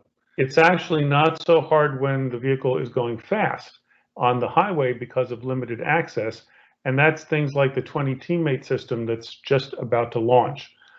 It's in the middle where things are actually hard, and we think it's going to be many years for that. And so our focus is, let's use that exact same technology of AI perception, prediction, and planning, and put it into a safety system. If you think about TSS and LSS, or what we call the Guardian system, that we believe we can make substantially better than anybody else can. And our very unique point of view on that is that at reasonable cost, we can actually make a car that in the future, our goal would be impossible to crash. And that would be just an extraordinary thing. And so we believe that that's actually the best way to use the technology for the near term. But we are also applying this very same technology to lower speed urban shuttles like the e-Pallet as an example, and also taking a look at high speed things like 20 teammate at the same time. Thank you, Gil. And thank you so much again, gentlemen, for taking the time to answer our questions that are coming in from the chat. And as I mentioned earlier, I know we are slightly behind on time, but I think there's there were a lot of very valid questions that we wanted to make sure you all had a chance to address. So with that, I will now move us to session 2 of our meeting. So you're going just to bear with me for a minute to transition the presentation, but thank you again to all of you. And let me just pause and get our next.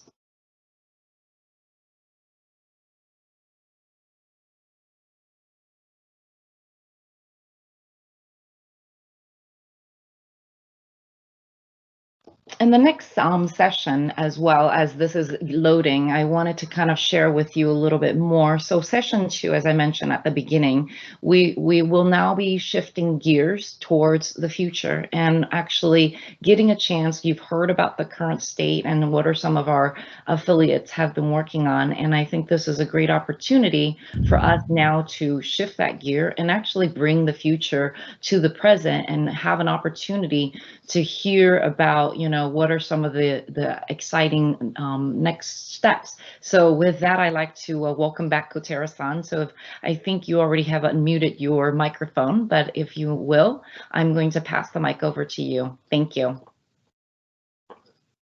Okay, thank you, Anna. Hello again. I'd like to explain about the new generation used car business, and the completely new one.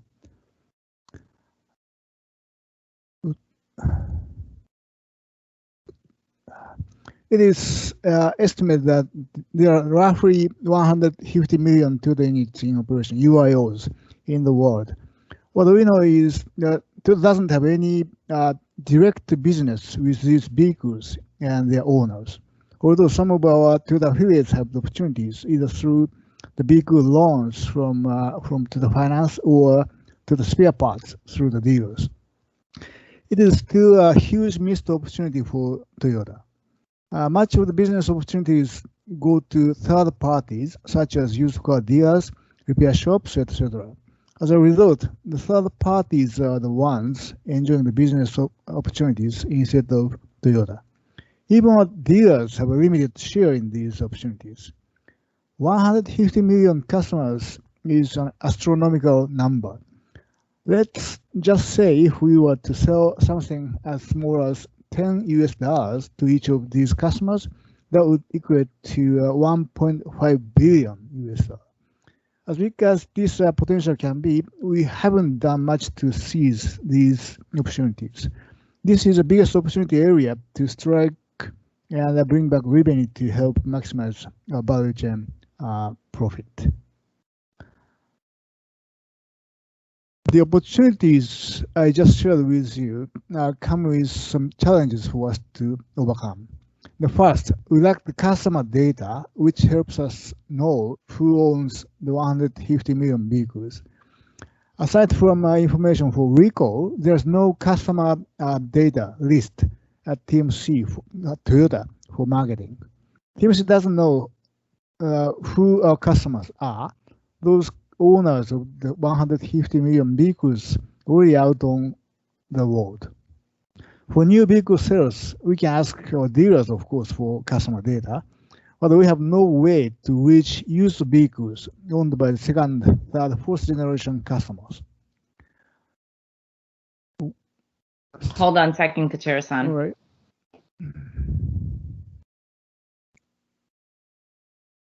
There seemed to be a snag on technical difficulty, so if you can just bear with me if I can get back the rest of the presentation. Back.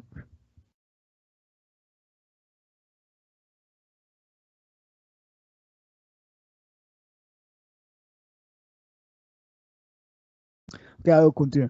And the second, we have no products to sell, even if we can find the customers. This is a core part of the concept I'm sharing with you later. The third, we don't have a tool for payment when we sell products to customers. This may be an opportunity for Toyota Wallet with the DCM, maybe.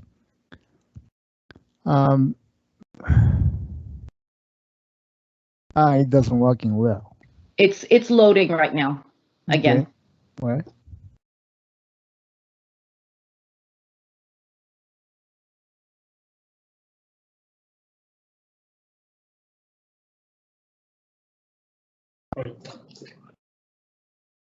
You're back on. The first page. The next one. Are you right here? One more click. 2 more clicks. There we go. One more. One more? Yes. One more. Perfect. Yes, Sorry yes. about that. All right. Yes. The new initiative we'd like to explain to you is KINTO Factory concept. What is KINTO Factory, you may ask. We originally pitched an idea to Akio-san that we need to create a business to seize the opportunities with these 150 million customers that own Toyota vehicles. The basic concept includes 3 parts. The first, we needed to develop new technologies that would enable hardware and software updates for vehicles. These updates would create new values for vehicles. The second, we need to help TMC create a new business model to monetize used car value through hardware and software updates. Compared to Tesla's software update program, Toyota has a key advantage with hardware updates. For example, we can add safety devices such as cameras, sensors, or we can offer body paint and exchange of batteries. Through these updates, the vehicles go through rebirth. We may even be able to move away from calling them used vehicles. With these activities, TMC can generate, Toyota can generate new revenue and profit from refurbishing vehicles that have already been sold. Here are some examples of the key parts that R&D, production, and the KINTO and our sales division can play in realizing KINTO Factory. The third, KINTO can help establish KINTO Factory to be the place where the hardware and software updates can take place. Considering the cost, quality, the availability of the experienced engineers, KINTO Factory will be a TM's Toyota plant, manufacturing plant, or a service office of customer first division instead of at the dealers or on top of the dealers. The marketing and sales function will be with KINTO and the sales division. Let me briefly touch upon the big picture of KINTO Factory. For new KINTO cars, after the vehicles go through its typical 3-year cycle with the customers, it will be returned. And at this time, the vehicle would go to the KINTO Factory for the refurbishment process. For the other channels, such as auctions, dealers, used vehicle brokers, and individual customers, we would need to directly market to these customers about the values and benefits of KINTO Factory and why they should bring their vehicles in to get it refurbished. These customers will be able to bring their vehicles into the KINTO Factory to get the desired hardware and software updates. At the KINTO Factory, we would carry out these steps listed here, which includes new hardware and software updates handled by TMC and potentially with some of our partners like TRI and TC. Once this process is completed, customers will be able to walk away with their newly refurbished vehicles, updated with the latest and greatest gadget. The trial has already started with 2 models at TMC, the Alpha and Prius. We have started the trial with hardware updates first. For the software updates, we will be starting these trials in the coming month. Picture 1, this is the Alpha conversion. It's installing a new front design and electric sliding door. The picture 2, this is alpha conversion, the replacement of a normal roof with a sunroof. The third one is one of the previous color wrapping trial. In Japan, the residual value of the white color is the most expensive one, and silver is not so popular. So we don't want to have the silver cars returned. So we wrap the car with the silver color. And when the car is returned, we take the wrapping off, and they will have a white color again. Next page, please. Here are my thoughts on what actions we need to take in order to realize the KINTO factory concept. Let us start first with TMC. We need to understand that Toyota is facing a paradigm shift in its vehicle development process. The way Toyota plan and develop cars will dramatically change, and the traditional way of work procedures and common sense approach will no longer work to support this new model. There are three things that the paradigm shift will force us to consider immediately. The first, we have an opportunity to develop software update technology for vehicles already sold that will differentiate our cars from our competitors. These updates may include safety technologies, basic driving guidance, and more. Second, we now can bring the future to the present during our product planning phase. During the new car development phase, we can already consider after-sales upgrades and how to prepare for them now. And lastly, knowing that we will be refurbishing used vehicles, we can proactively plan in advance things such as how we set specifications, colors, and grades in order to strategically manage our future residual value.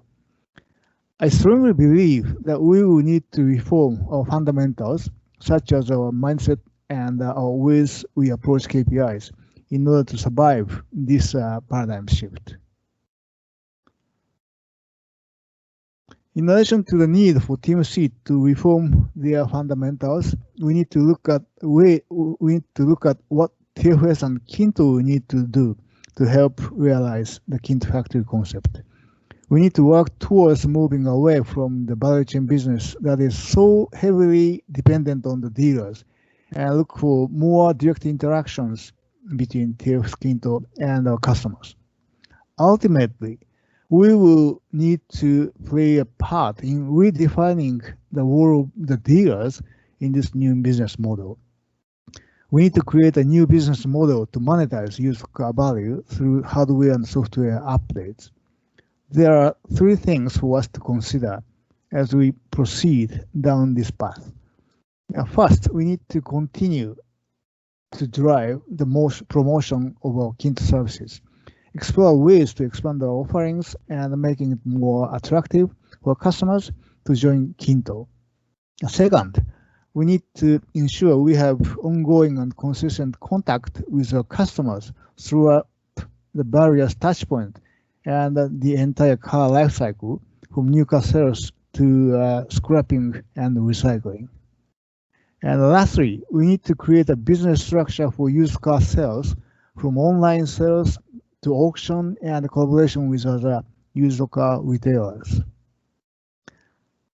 Up until now, TFS and KINTO have led the value chain business development and have not been involved in the vehicle development process at Toyota. With KINTO Factory, we will be driving the change and innovation at Toyota. We like to send out the invitations to all of our Toyota divisions, all of Toyota companies, to join us and work together. KINTO Factory is a new challenge and a new phase for Toyota. It is imperative for TMC and TFS, KINTO, and other companies to come together and to be united in one effort and purpose. Each region should work together with their distributors and TC as one team to help us successfully start KINTO factory. Lastly, next page, please. Let me end with a quote from Akio-san that I hope will provide you with some inspiration for the future. Thank you very much.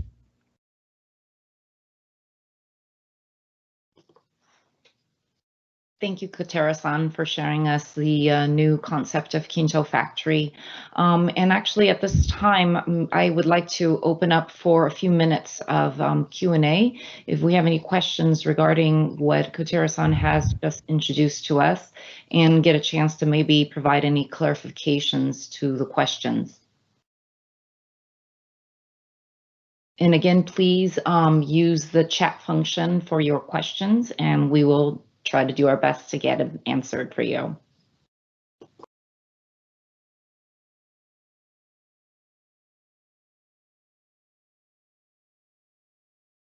I know that this is an awkward, shy moment again, so maybe, Kotera-san, I'm going to potentially pose this ad lib question to you, and maybe some folks might be thinking during your presentation, is there a time frame for KINTO Factory rollout that you can share with us, or even the high level of what that looks like for the international markets? We don't have the concrete idea, but roughly speaking, we will be continuing the trial maybe this year, and we want to launch a new business model hopefully early next year. That's a rough schedule, and also it's a retrofit type update. And as far as the new car launch is concerned, we will have Aqua and Corolla Cross this coming September, maybe this year in Japan. So that's the first target to put that kind of technology at the new car. Thank you. I'm actually going to now also take a question from the chat, and it's coming from the US. Wanted to check with you, Kotera-san. In the US and other OEMs, they have certified use type programs that are more dealer centric, of course, with guidelines to optimize used cars in the remarketing. And this service you share with us is very OEM centric with big investment. Do you find that there is a viable business margin in doing this? The situation depends on the country's region, market, and in some countries dealers are dealers has a very strong foundation for used car business, but in other countries dealers do not have any used car business, so it depends. But first of all, as I mentioned, we don't know. There's no way for us to capture the used car customers directly. So in some countries, maybe we need to rely on the dealers to start this business.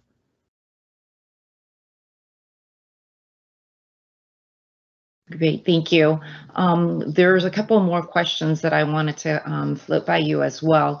One is actually asking, from a KINTO Factory standpoint, is this KINTO Factory a combination between KINTO and used car? KINTO Factory concept, yes, the answer is yes, but we have to invite TMC.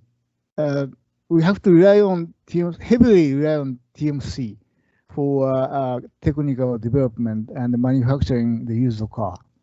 So in that sense, they might be a main player, key player for this business, and we KINTO are responsible for the marketing side of this new concept. That's my understanding. Great, thank you. On the next question, Katera-san, I'm going to respond that briefly for you as well. It's regarding the KINTO factory concept. There are some interest in getting more details, and so any idea of when we can discuss this? And I would say absolutely. If there are specific questions, we are more than happy to set up some time to go through the details of KINTO factory.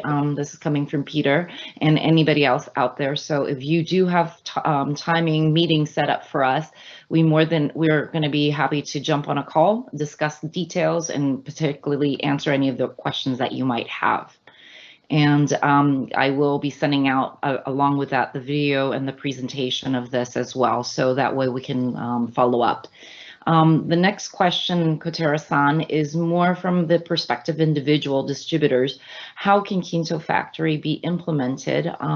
Specifically, especially around cars will be planned and designed with the future upgrades in mind, and TMC will release upgrades packages for each distributor to roll out their own KINTO factory business model. So it's a two-part. Maybe we can break that down, please. Now, our discussion with TMC is based on the domestic situation in Japan, and maybe as a second phase, we will be expanding that concept to outside Japan. And as I mentioned, the situation is different depending on the countries.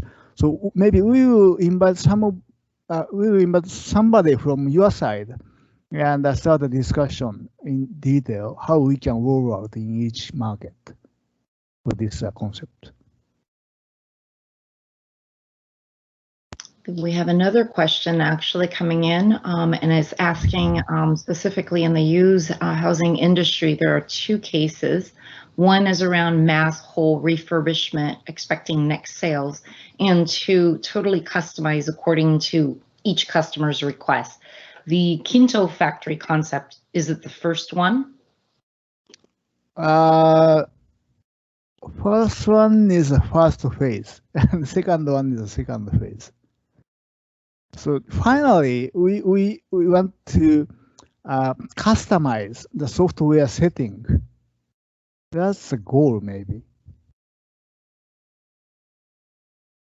Great, thank you for the response to that.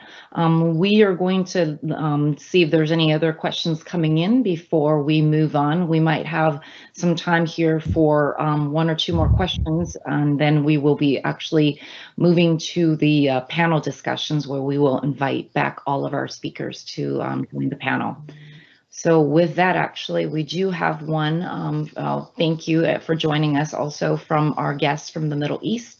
We have a question, Qatar, going back to the KINTO factory, for countries that don't have official used car evaluation guides, similar to like the Blue Book in the US, how can we best access or evaluate residual values?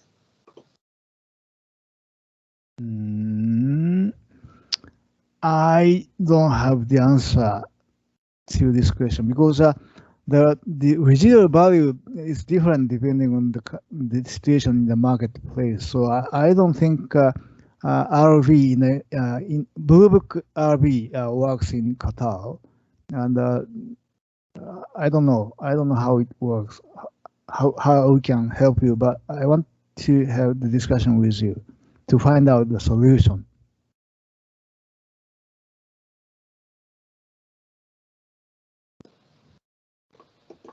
Thank you, Katera-san. And I think maybe with that, like I said, I want to keep us on track. We are slightly behind. If it's okay with us, we're going to move on to the panel discussion. So if at all, actually, my apologies. We have a few slides left, Kotero-san, that would like to make a few announcements as well to share with all of you. So Kotero-san, don't go anywhere. Please, you have the mic for the next few slides as well. Okay. Thank you.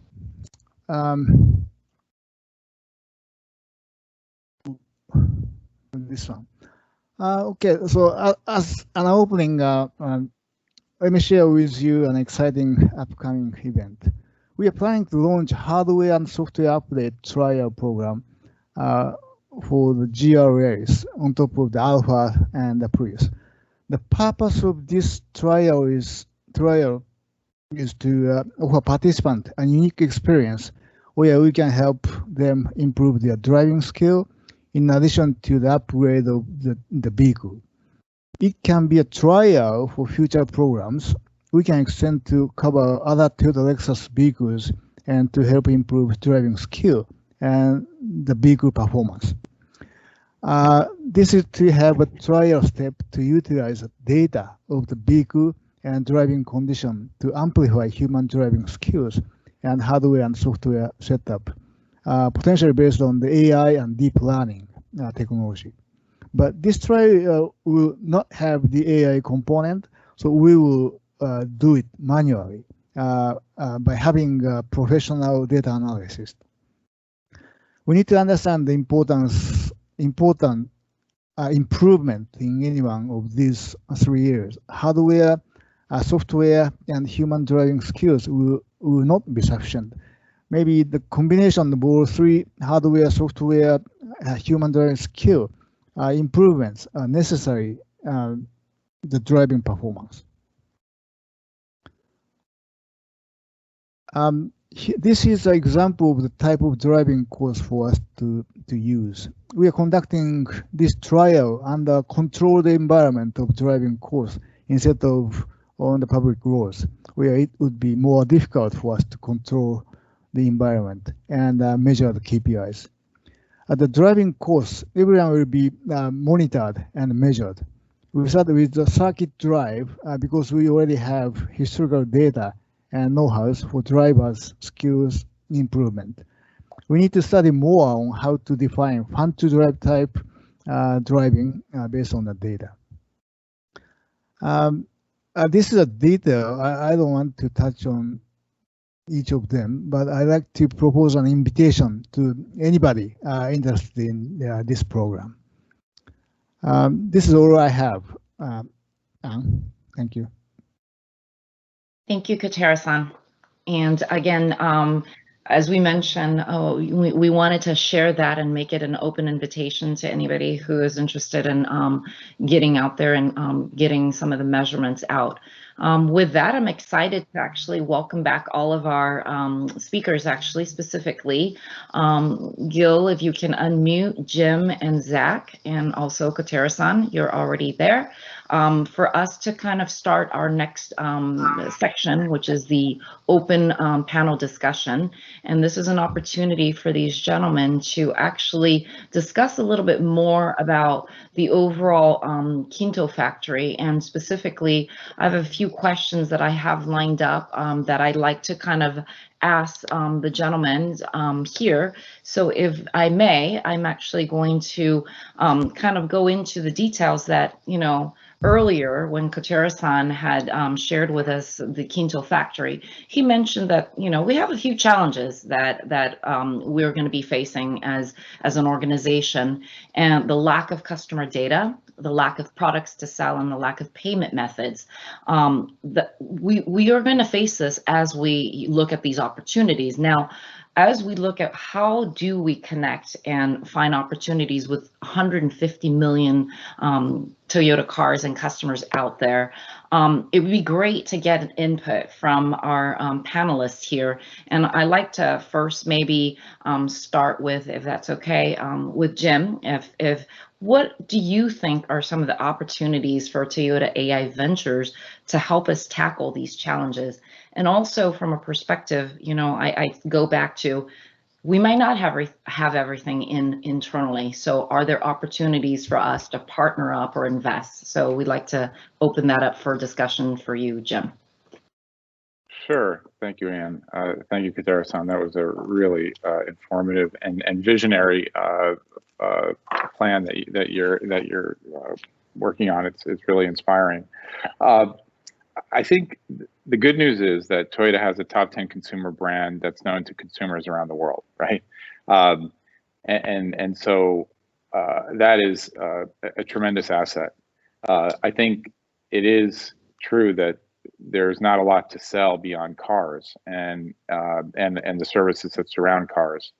And so we've been doing mobility investments around the consumer experience. Bippy is one that's in Spain that's doing subscriptions as a service, and that you can order right from a website. That the founder likes to say it should be as easy to get a car subscription as it is to order a pair of blue jeans online, and they're growing quite quickly. Revel is another one that's a moped sharing business. It's $25 million in revenue last year. They just announced, in the Wall Street Journal covered it, both e-bikes and EV fast charging infrastructure. So I think there are services that are being offered to consumers, and I think it's like any platform, you can't build it all. A platform play is just incredibly daunting, and it's going to take a decade to build it.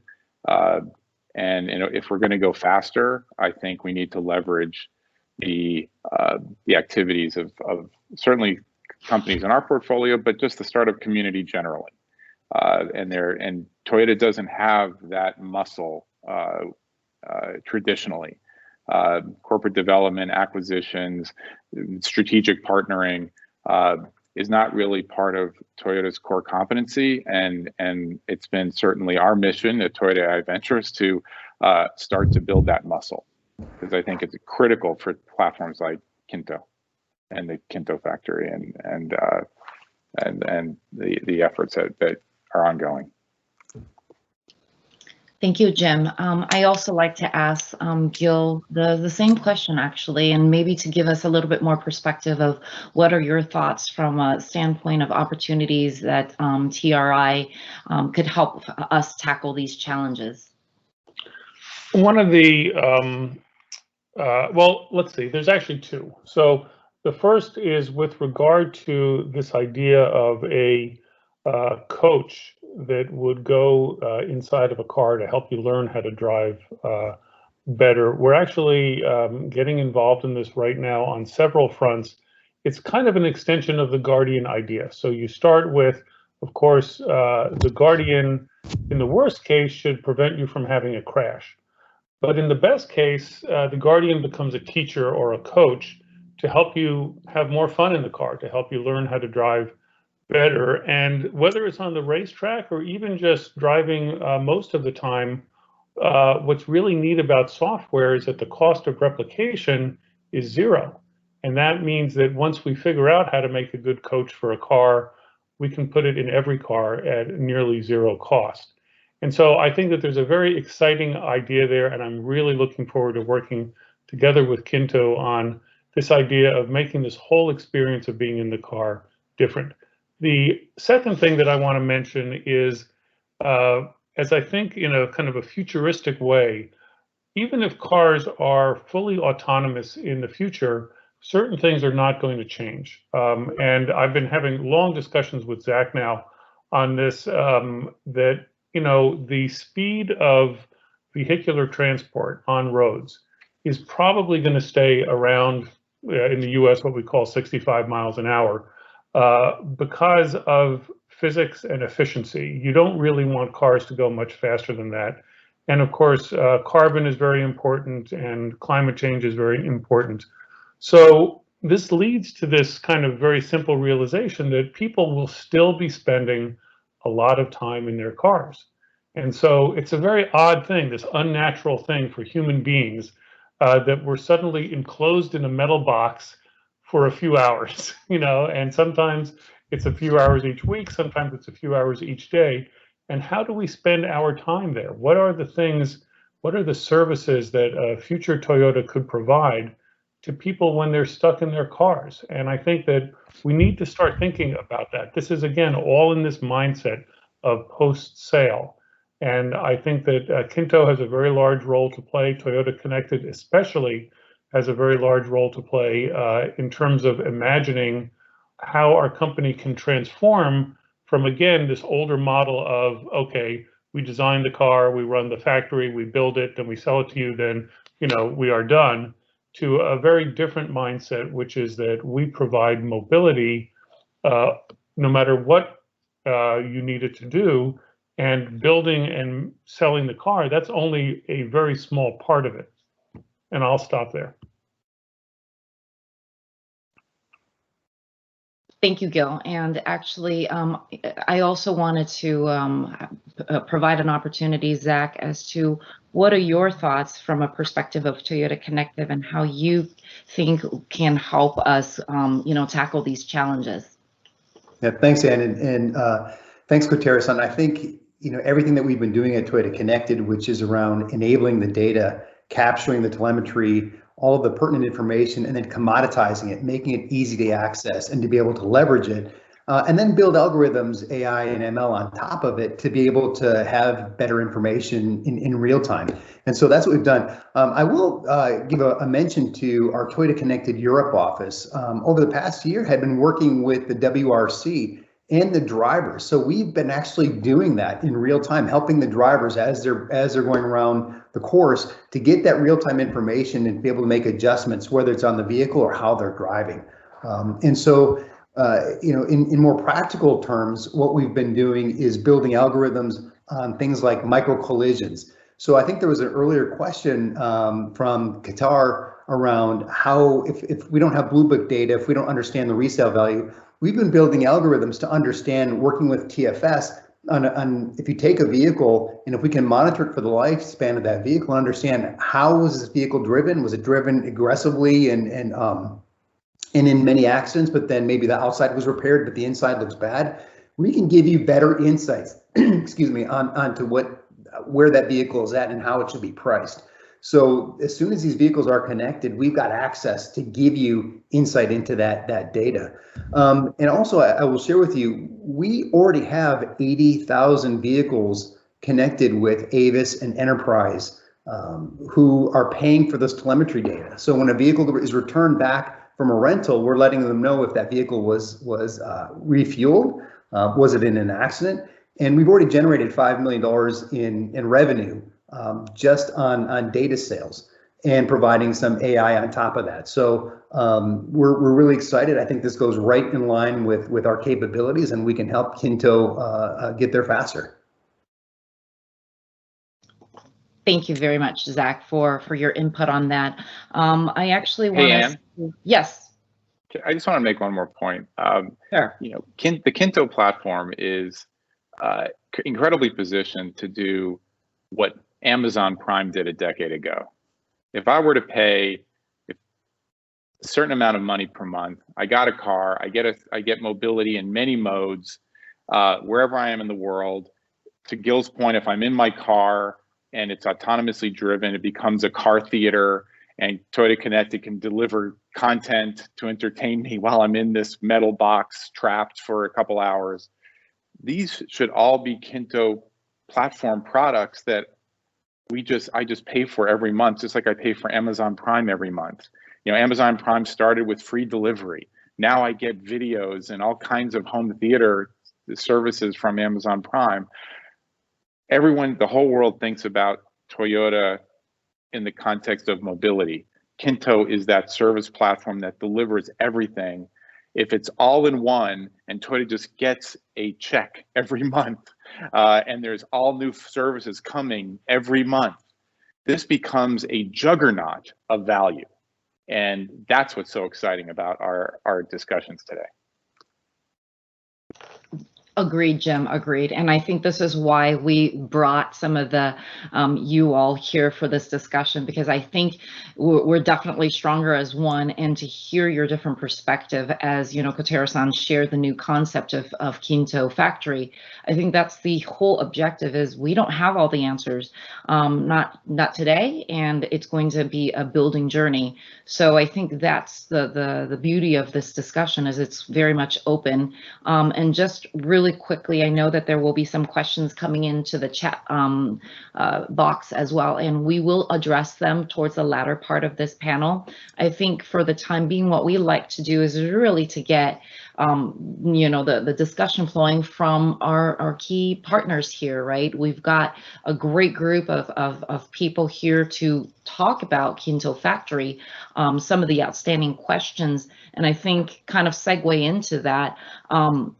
Part of what Kotaro-san had shared earlier in the presentation is this concept that we need to look at ways to create new values for our customers, for all these outstanding vehicles out there. There are a lot of customers out there that we are not touching upon. And I guess one of the things that we're looking at is how do we see this as this huge opportunity, and how do we connect with those customers? So, Gil, I kind of wanted to come back to you and ask you from your perspective, what are some of these capabilities? You shared with us the mission that you got from Akio-san, but I think one of that next piece is these expertise, the things that you're working on with machine learning and AI. What are those capabilities that you feel you can bring to this discussion and share with the team? Sure. So I think what this really has to do with is a shift in the expectations of customers, particularly younger ones now, with regard to the kinds of products that they expect the market to provide. It used to be during the, of course, Industrial Revolution, this incredible thing happened with regard to the kind of democratization of very amazing technology. So it used to be that only wealthy people could afford some of the good things in life. And now, because of mass production and the Industrial Revolution, a much larger range of socioeconomic status people can afford all kinds of goods, and cars are a huge part of that. Now the expectation has changed to, I want a product that is customized to myself, whether it's your particular playlist on iTunes, whether it's what your Facebook page looks like, whether it's even the particular skin that you put on your phone. The expectation is shifting where consumers, and younger consumers in particular, want things that are in some way an embodiment of themselves, very much like the way that we decorate our homes, the way that we dress ourselves. It's sort of a psychologically important thing, saying, this is who I am. And of course, we have different models of car, we have different colors of cars, we have different options, things like that, but that's only scratching the surface of an idea that we've been discussing of kind of mass customization. And of course, from our president, we have this idea of mass production of happiness, and we think that mass customization can be a big part of this. And in our thinking, this is particularly true not only for the customer deciding what they want to buy initially, but how they want to customize their car after the sale. And I think that KINTO can play a huge role in this, but a key thing is what Zach has been speaking about, which is how do we make sure that Toyota as a company truly understands each customer as an individual. And what TRI can provide, and this is our particular work that we're doing in our machine-aided cognition group, is the AI tools to basically create a behavioral model of each person as an individual, not the statistics, each individual person.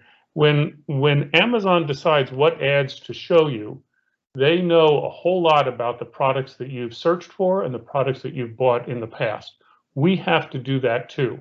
We have to know each of our customers incredibly well so that we can customize the experience that each one of them has and then offer them the ability to make the product their own. And I think that that's key.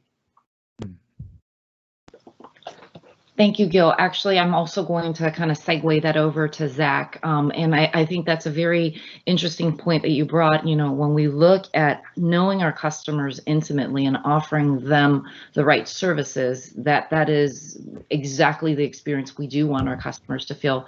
So, Zach, from that standpoint, we've heard, you know, a lot of updates from Toyota Connected and how what you guys have been doing with the different various hardwares, and especially around connectivity and digital key. Do you want to elaborate on some of those points of how you think that could help us further enable value in KINTO Factory? Sure, and I think what you're all trying to do is to capture that value of the value of the life cycle of that vehicle is really important. I know Mark in North America, Mark Templin talks a lot about being able to capture that. You know, on new vehicle sales alone, we're profitable. We make over $200 million a year on connected vehicles, just on new vehicles. So that's a 10x number if we can capture the life cycle of that vehicle. Having the data, as Gil talked about, being able to remotely unlock the vehicle and then manage a fleet. It doesn't really matter what mobility model you look at, whether it's car sharing, ride sharing, using, you know, allowing for drivers to be able to access a vehicle. It's all about understanding where the vehicle's at, what's the condition of the vehicle, being able to unlock it, and then being able to understand what's happening while the vehicle's being used. That's the platform that we built with MSPF, is to be able to unlock all of those models and give you the platform. Jim talked a lot about being able to have use-based or kind of subscription models of a vehicle, really understanding the utilization. You know, what we've seen in North America on many of those subscription-based models is that everybody wants to drive an SUV during the week while they're taking their families or dropping them off at school, and then they want the sports car on the weekend. So these models begin to break when you don't have the right vehicles at the right time. What we did with Hui in Hawaii was to help them understand demand. So when people are looking for a vehicle, we can understand, okay, we got lots of people looking for a vehicle in this one area, but nobody looking for a vehicle in that other area. Maybe we need to reposition those vehicles into a place where the supply can meet the demand. So data can really unlock these services, and everything you're talking about here with the KINTO Factory, it comes down to data access and being able to make better decisions. And really that's where we're at Toyota Connect, is to be able to unleash that and unlock it. Thank you, Zach. And actually, I want to come back to a couple of comments from earlier, and maybe even ask Jim if you want to chime in. Like you mentioned, and you know, Zach also just reiterated that, is this overall, how do we look at ways to better understand our customers? And like you said, a lot of us are used to the subscription model. Are there, from your perspective, you know, your expertise in looking for partnerships and looking for the next, you know, investment opportunities, do you see from your perspective, based on what we've shared here with KINTO Factory and the things that we're going to need to do, are there some missing links or gaps that you think we might not have internally that we might need to start exploring outside? Absolutely. I mean, by definition, there's gaps. If there weren't gaps, there'd be very little opportunity, I think. And there's an old adage that says there's only two ways to make money: bundling and unbundling. And the personally owned vehicle has been the bundle that has worked for near 100 years. And that personally owned vehicle bundle is sharding into a bunch of unbundled opportunities to sell and consume mobility services. And it's going to be a scary time. And I think there's certain things that we can do internally, but we can't do it all internally. And so what we're seeing out there, whether it be, you know, rideshare mopeds, e-bikes, subscription car, digital services, you know, that kind of those business models. I think what is so important is that we get a front row seat to these experiments and be able to watch them up close and personal. And as they grow, we potentially acquire those capabilities or acquire those businesses because someone else will, and that's going to undermine the the viability of the platform and the value of the platform to the customer. Like I discussed previously, if we're really going to expect to extract a certain amount of money per month, per subscriber, per user, we have to continue to deliver value. So we have to have our ear to the ground. We have to operate much more quickly. We have to mitigate the risk out there, watch as the risk drops. We jump in and either pull those capabilities internally through acquisition, build them ourselves, but we have to be much more fleet of foot in order to build a platform that has long-term value. This is Gil here. I actually want to add a little bit to what Jim said, particularly having our ear to the ground. What does that actually mean? And I think it means something we're actually quite good at, which is empathy for our customers. I think that Toyota, you know, it's true that we're very big and we've been kind of slow, but I think that there's this extremely strong culture in the company of being user-centric, of really understanding the customer and that the customer matters the most. And by putting ourselves in the shoes of our customer, we can ask ourselves all kinds of questions like, for instance, should a software update be free? Well, sometimes the answer is yes, and sometimes the answer is no. I think that, you know, both Jim and I own Tesla cars also, okay? And this helps us to understand what's going on out there. And it's just extraordinary how Tesla has tapped into some things that I think we can do even better. So for example, every week, typically, Tesla will update the software in my car. Usually it doesn't change things much. So why are they doing it so often? And the answer is that every week, usually on the weekend, it creates this little hit of dopamine in my head that makes me feel good about having bought this car, because now the car is better than it was before and I didn't pay anything for it. Never mind that I paid this huge amount of money to buy the car in the first place.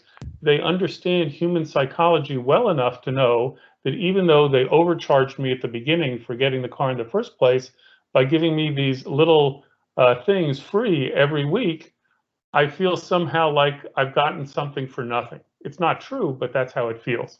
There are other things. When I go to a supercharger and I fill up the battery in the car, there are other Tesla owners that are right next door to me, and we all talk.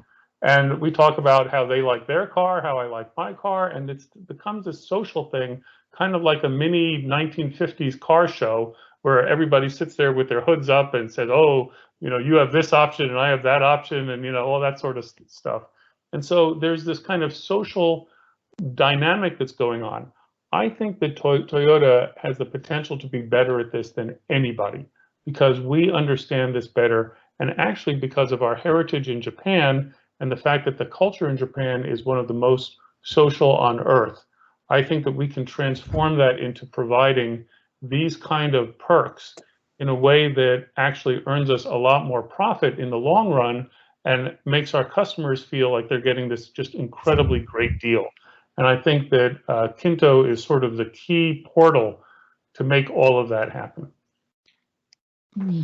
Thank you, Gil, for your comments on that. Really quick before we continue, I know that we're up on the timing, and we'd like to just keep it for a few more minutes if it's okay with everybody. And for those who cannot stay with us, we understand and we thank you for participating. But I'd like to, I know that we were running delayed a little bit earlier, so if we can continue for a few more minutes, and then we do also have closing comments coming up from our TFSC CEO shortly, but I'd like to kind of maybe see if we can ask you a few more questions and then go from there, if that's okay with my panelist here. And Kotaro-san, I kind of wanted to come back to you. You know, now you've heard our panelists kind of share their feedback and insight into what are the things they feel that they can bring to the table. You know, you came up with this concept and you've talked it through, you've worked with this team at TMC to brainstorm. Do you have some additional thoughts you want to share after you've heard, you know, Gil, Jim, and Zach share their input from what they think they can provide to the overall concept? For me, theory is very simple.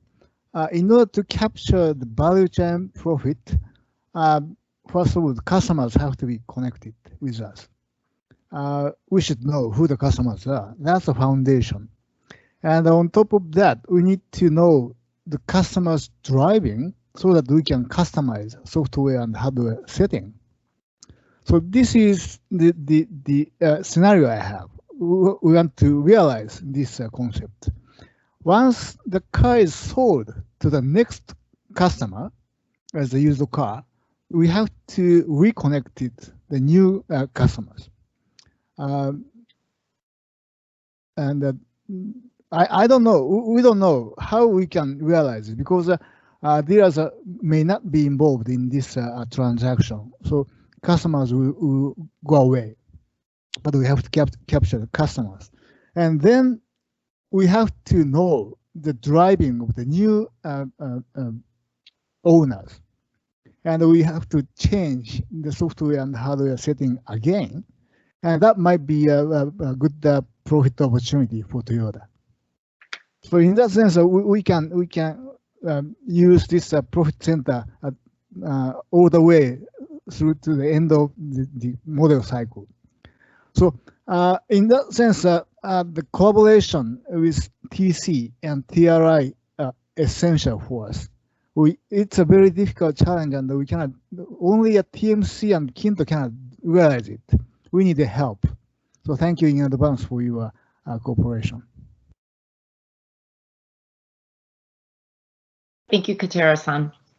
I'd like to actually, if it's okay with you, what we'll do is maybe continue for 5 more minutes. And I actually wanted to come back to basically the talk. We spoke about the human driving skills, and we talked about earlier where Katera-san had shared with us the GR, Yaris. And I actually want to come back to that point and actually ask Gil, we talked about having this driving course and of course monitoring and measuring drivers so that we can help. And Katera-san said it's not enough to just have the hardware and the software. We also need the human piece of it.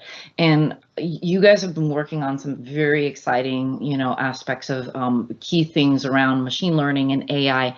Can you share with us some of how you think that could help as we're getting in all this type of data on the driving course, and how that could potentially help with the next phase? So I will just say a little bit, but maybe also turn it over to Zach, because I think it would be great to hear more about what Zach is doing with TME, for instance. Every thing that happens on the race course has the potential for trickling down into people that are enthusiastic about sports cars, and then people who truly don't care about that stuff, but just want to drive in a safer way. It used to be that it was the mechanical parts of the car, the innovation in the engine and the transmission and the brakes and things like that, that trickled down again from the race course to the passenger car. Now it's more about the tuning of the car, the software in the car, things like that. And we're only beginning to scratch the surface of this sort of thing. And part of what we're trying to understand is, there are a handful of experts in the world that are truly skilled at racing and at understanding how to drive cars near the edge of their performance limits. We have a project, for example, that's looking at drifting. Now, most people that think about drifting think about it as entertainment, that, there's that movie Too Fast, Too Furious. There's, watching races where, cars spin out, and there's, of course, kind of trick car stuff where you generate lots of smoke and so forth. When we look at it, we think about, well, that's an envelope of actuation for a car that's far beyond where most people drive. Is there any way that we could use this to make cars safer? And it turns out that the answer is yes, that if you're about to have a crash for whatever reason, being able to drift the car, if you knew how to do it, could help you in certain circumstances avoid the crash, because the car can actually do more in terms of control than it could if you do it keeping the full friction of the tires on the ground. Could we actually put into the Guardian that's in the car the competence to drift the car if it needs to in order to not crash the car? And the answer to that, we're almost certain, is yes, and we're working on that now. So that's kind of one example of the sort of trickle down of, from the racetrack, the automated coach, kind of down to the sports car, all the way down to the passenger car, and how we could actually make cars better as a result. But I would love to hear more from Zach as to the sort of things that they have been doing. Sure, and thanks, Gil.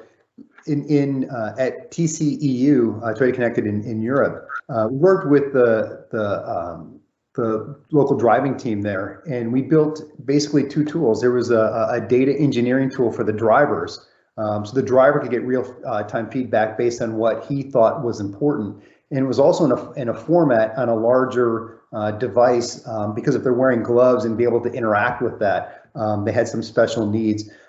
There also needed a different tool for the ground crew.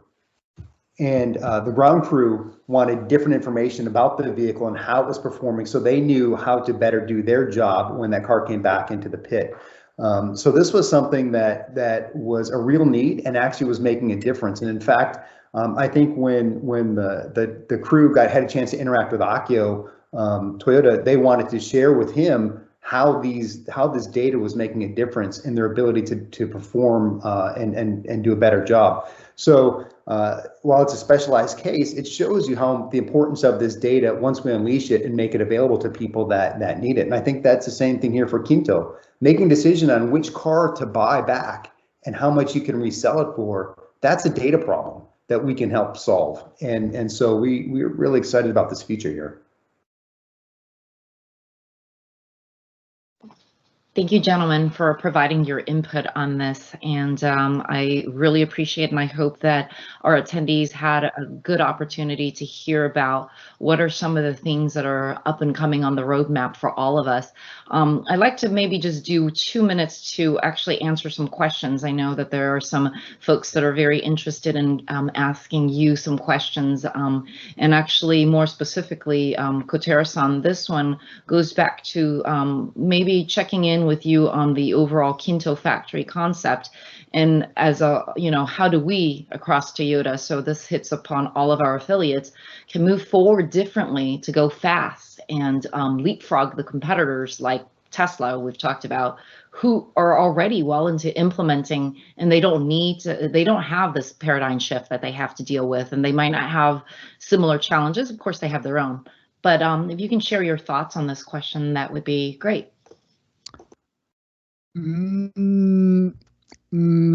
I think we all of us need to change our mindset and the common sense, as I mentioned in the presentation. For example, at the TMC, their way of manufacturing vehicles does not consider about the aftermarket upgrade. You can see the picture of the Alphard. We are now trying to set the moonroof on the normal roof. But in order to do that, we have to change the wire harness. In order to change the wire harness, we have to take all the seats out, carpet out, sheet rail out, almost naked.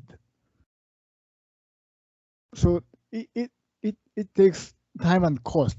So the conversion to a moonroof is not profitable at this moment. But if the that type of conversion is considered at the beginning of the new car, then it might be much easier to do it. But there's no motivation at TMC engineer side to do it at this moment. And I think the discussion is similar to a DCM or memory or camera sensors as well. That's redundant features as a new car. So they have to change their mindset. Also, they have to change the KPIs. They have to change the cost planning structure. They have to change everything. That's the start of this a new concept, I believe. So now we are having. Now I have a small team at TMC. I'm leading that small team, and that's directly report to Akio Toyoda. about what TMC should change if we introduce this new concept. So that final proposal will be made in a couple of months. So I'm looking forward to it. Great. Thank you, Kotera-san. I know that we are now getting onto the closer towards the end of the hour. And maybe without waiting too much, I might want to just provide a last opportunity to our panelists. If there are any additional comments before we wrap up and have our closing comments, I'd like to provide all of you an equal opportunity to provide any last minute comments or even quotes or inspiration before I move to the closing comments. Well, this is Zach. My thoughts are, it is sometimes frustrating when we look at Tesla and other companies and we see where they're going. But I think as many of us have mentioned throughout this meeting is that we have to remember the strength that Toyota has behind us. Sometimes we have a hard time getting the train out of the station, but once that train leaves the station, there's no stopping it. And I think it's the same thing here. We can certainly pass the competition if we align and we begin to coalesce around the same vision of where Toyota needs to go. We've got enough history over the last 5 years of fits and starts in mobility that we have finally aligned, and I think we're heading in that right direction. So together, we're unstoppable. And so I think it's important that we remember the strength of Toyota and that we really can make a difference. This is Gil here. I agree with Zach 100%, and I think that what we're witnessing here in this meeting is actually a huge part of the answer to all of these things. I think that our company is incredibly strong, and I think most importantly, what we care about is what really matters, which is providing experiences to our customers that truly make them happy. And that make them feel this incredible sort of joy that they purchased our cars, and then in the future that they purchase the services that we're going to be providing them. I think that we are one of very few companies that actually has that as the top priority for what we're trying to do, and where profits actually are the side effect of the goals that we have. Not the driver of the goals that we have. And I think that's a very beautiful thing, and I think it's a tremendous strength. So I will second what Zach said.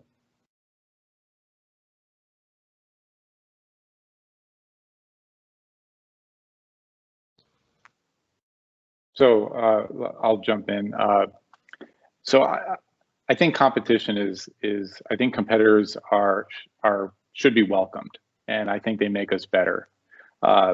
And there's an old adage that says, where there's a will, there's a way, and where there's no will, there's no way. And competitors force us to find a way. And so I'm very happy that we're starting to see new competitors that are forcing us to be introspective, find where our strengths are, force us to face our weaknesses. And it's through our managers, our owners, our leaders to convey that that competitive pressure to the rest of Toyota, so that we make the choices we need to make to win this. I think often the worst thing for a company is success. It's fleeting, like the slave whispered in Caesar's ear, right? Success is fleeting because it makes us lose our edge, and competitors keep us on edge, which makes us better, and ultimately, to Gil's point, gives our customers a better experience. And we cannot lose sight of that, and this company won't lose sight of that. So I'm really encouraged by the new competitors coming into our field, and I think we will beat them, but we have to face the hard realities and in order to make that a reality as quickly as we can. Thank you, Jim, and thank you, Gil and Zach and Kotera-san, for sharing your insight and perspective. And I know this is just the beginning of a lot more conversations to come around the future mobility strategy at Toyota. So we really appreciate you, gentlemen, staying here for the questions. And actually with this, I'd like to transition over to some closing comments. So if I may ask Mr. Fukutome-san, if you can please unmute your microphone, and we will be actually moving to the closing comments. Thank you, Anne. And hello, everyone. I see some familiar faces on the panel, so it's been a while, but I'm glad to see you again here today.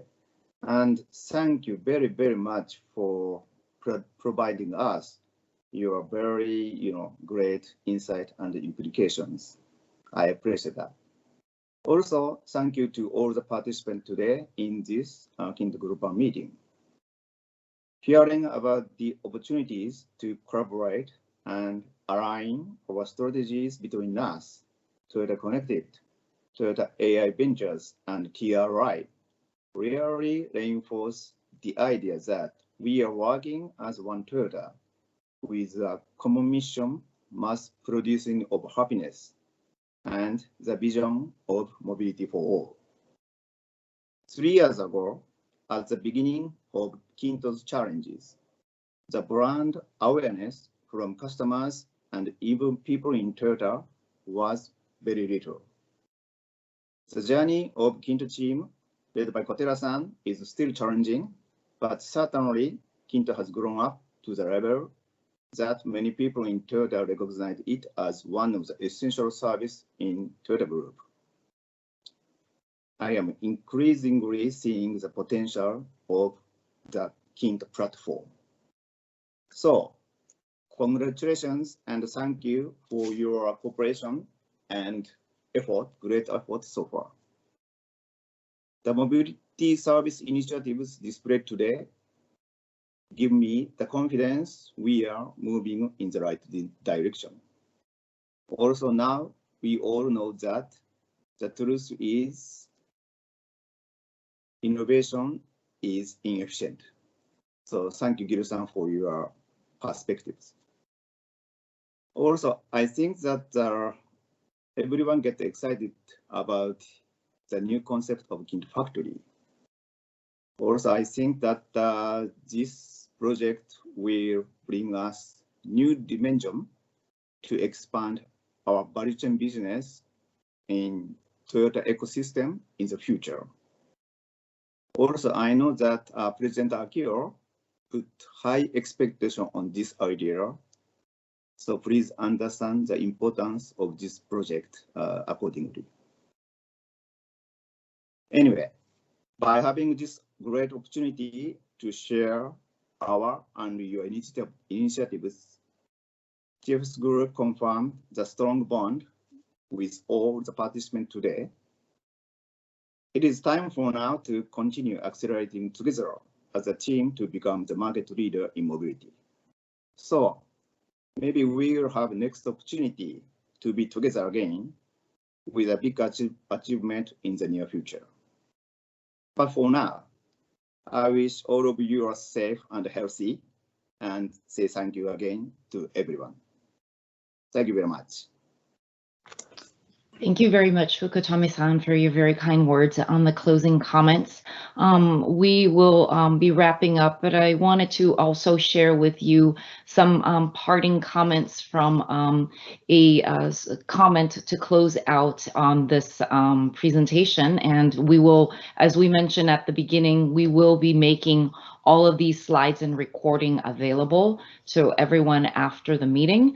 With that said, I actually was going to share with you, but luckily technology doesn't seem to want to work and play with me here towards the end. But we wanted to wish everybody health and also stay safe wherever you are in the world. And great again to see everyone joining us here today. So with that, I like to say thank you. I unfortunately am not able to project the last 2 slides, or you will get those in the videos. But with that, I'm closing out the meeting and saying thank you to everyone. Thank you again, everyone. Thank you, everyone. Thank you. Thank you. Thank you. Thank you. Bye. Thank you. Thank you. Thank you. Thank you.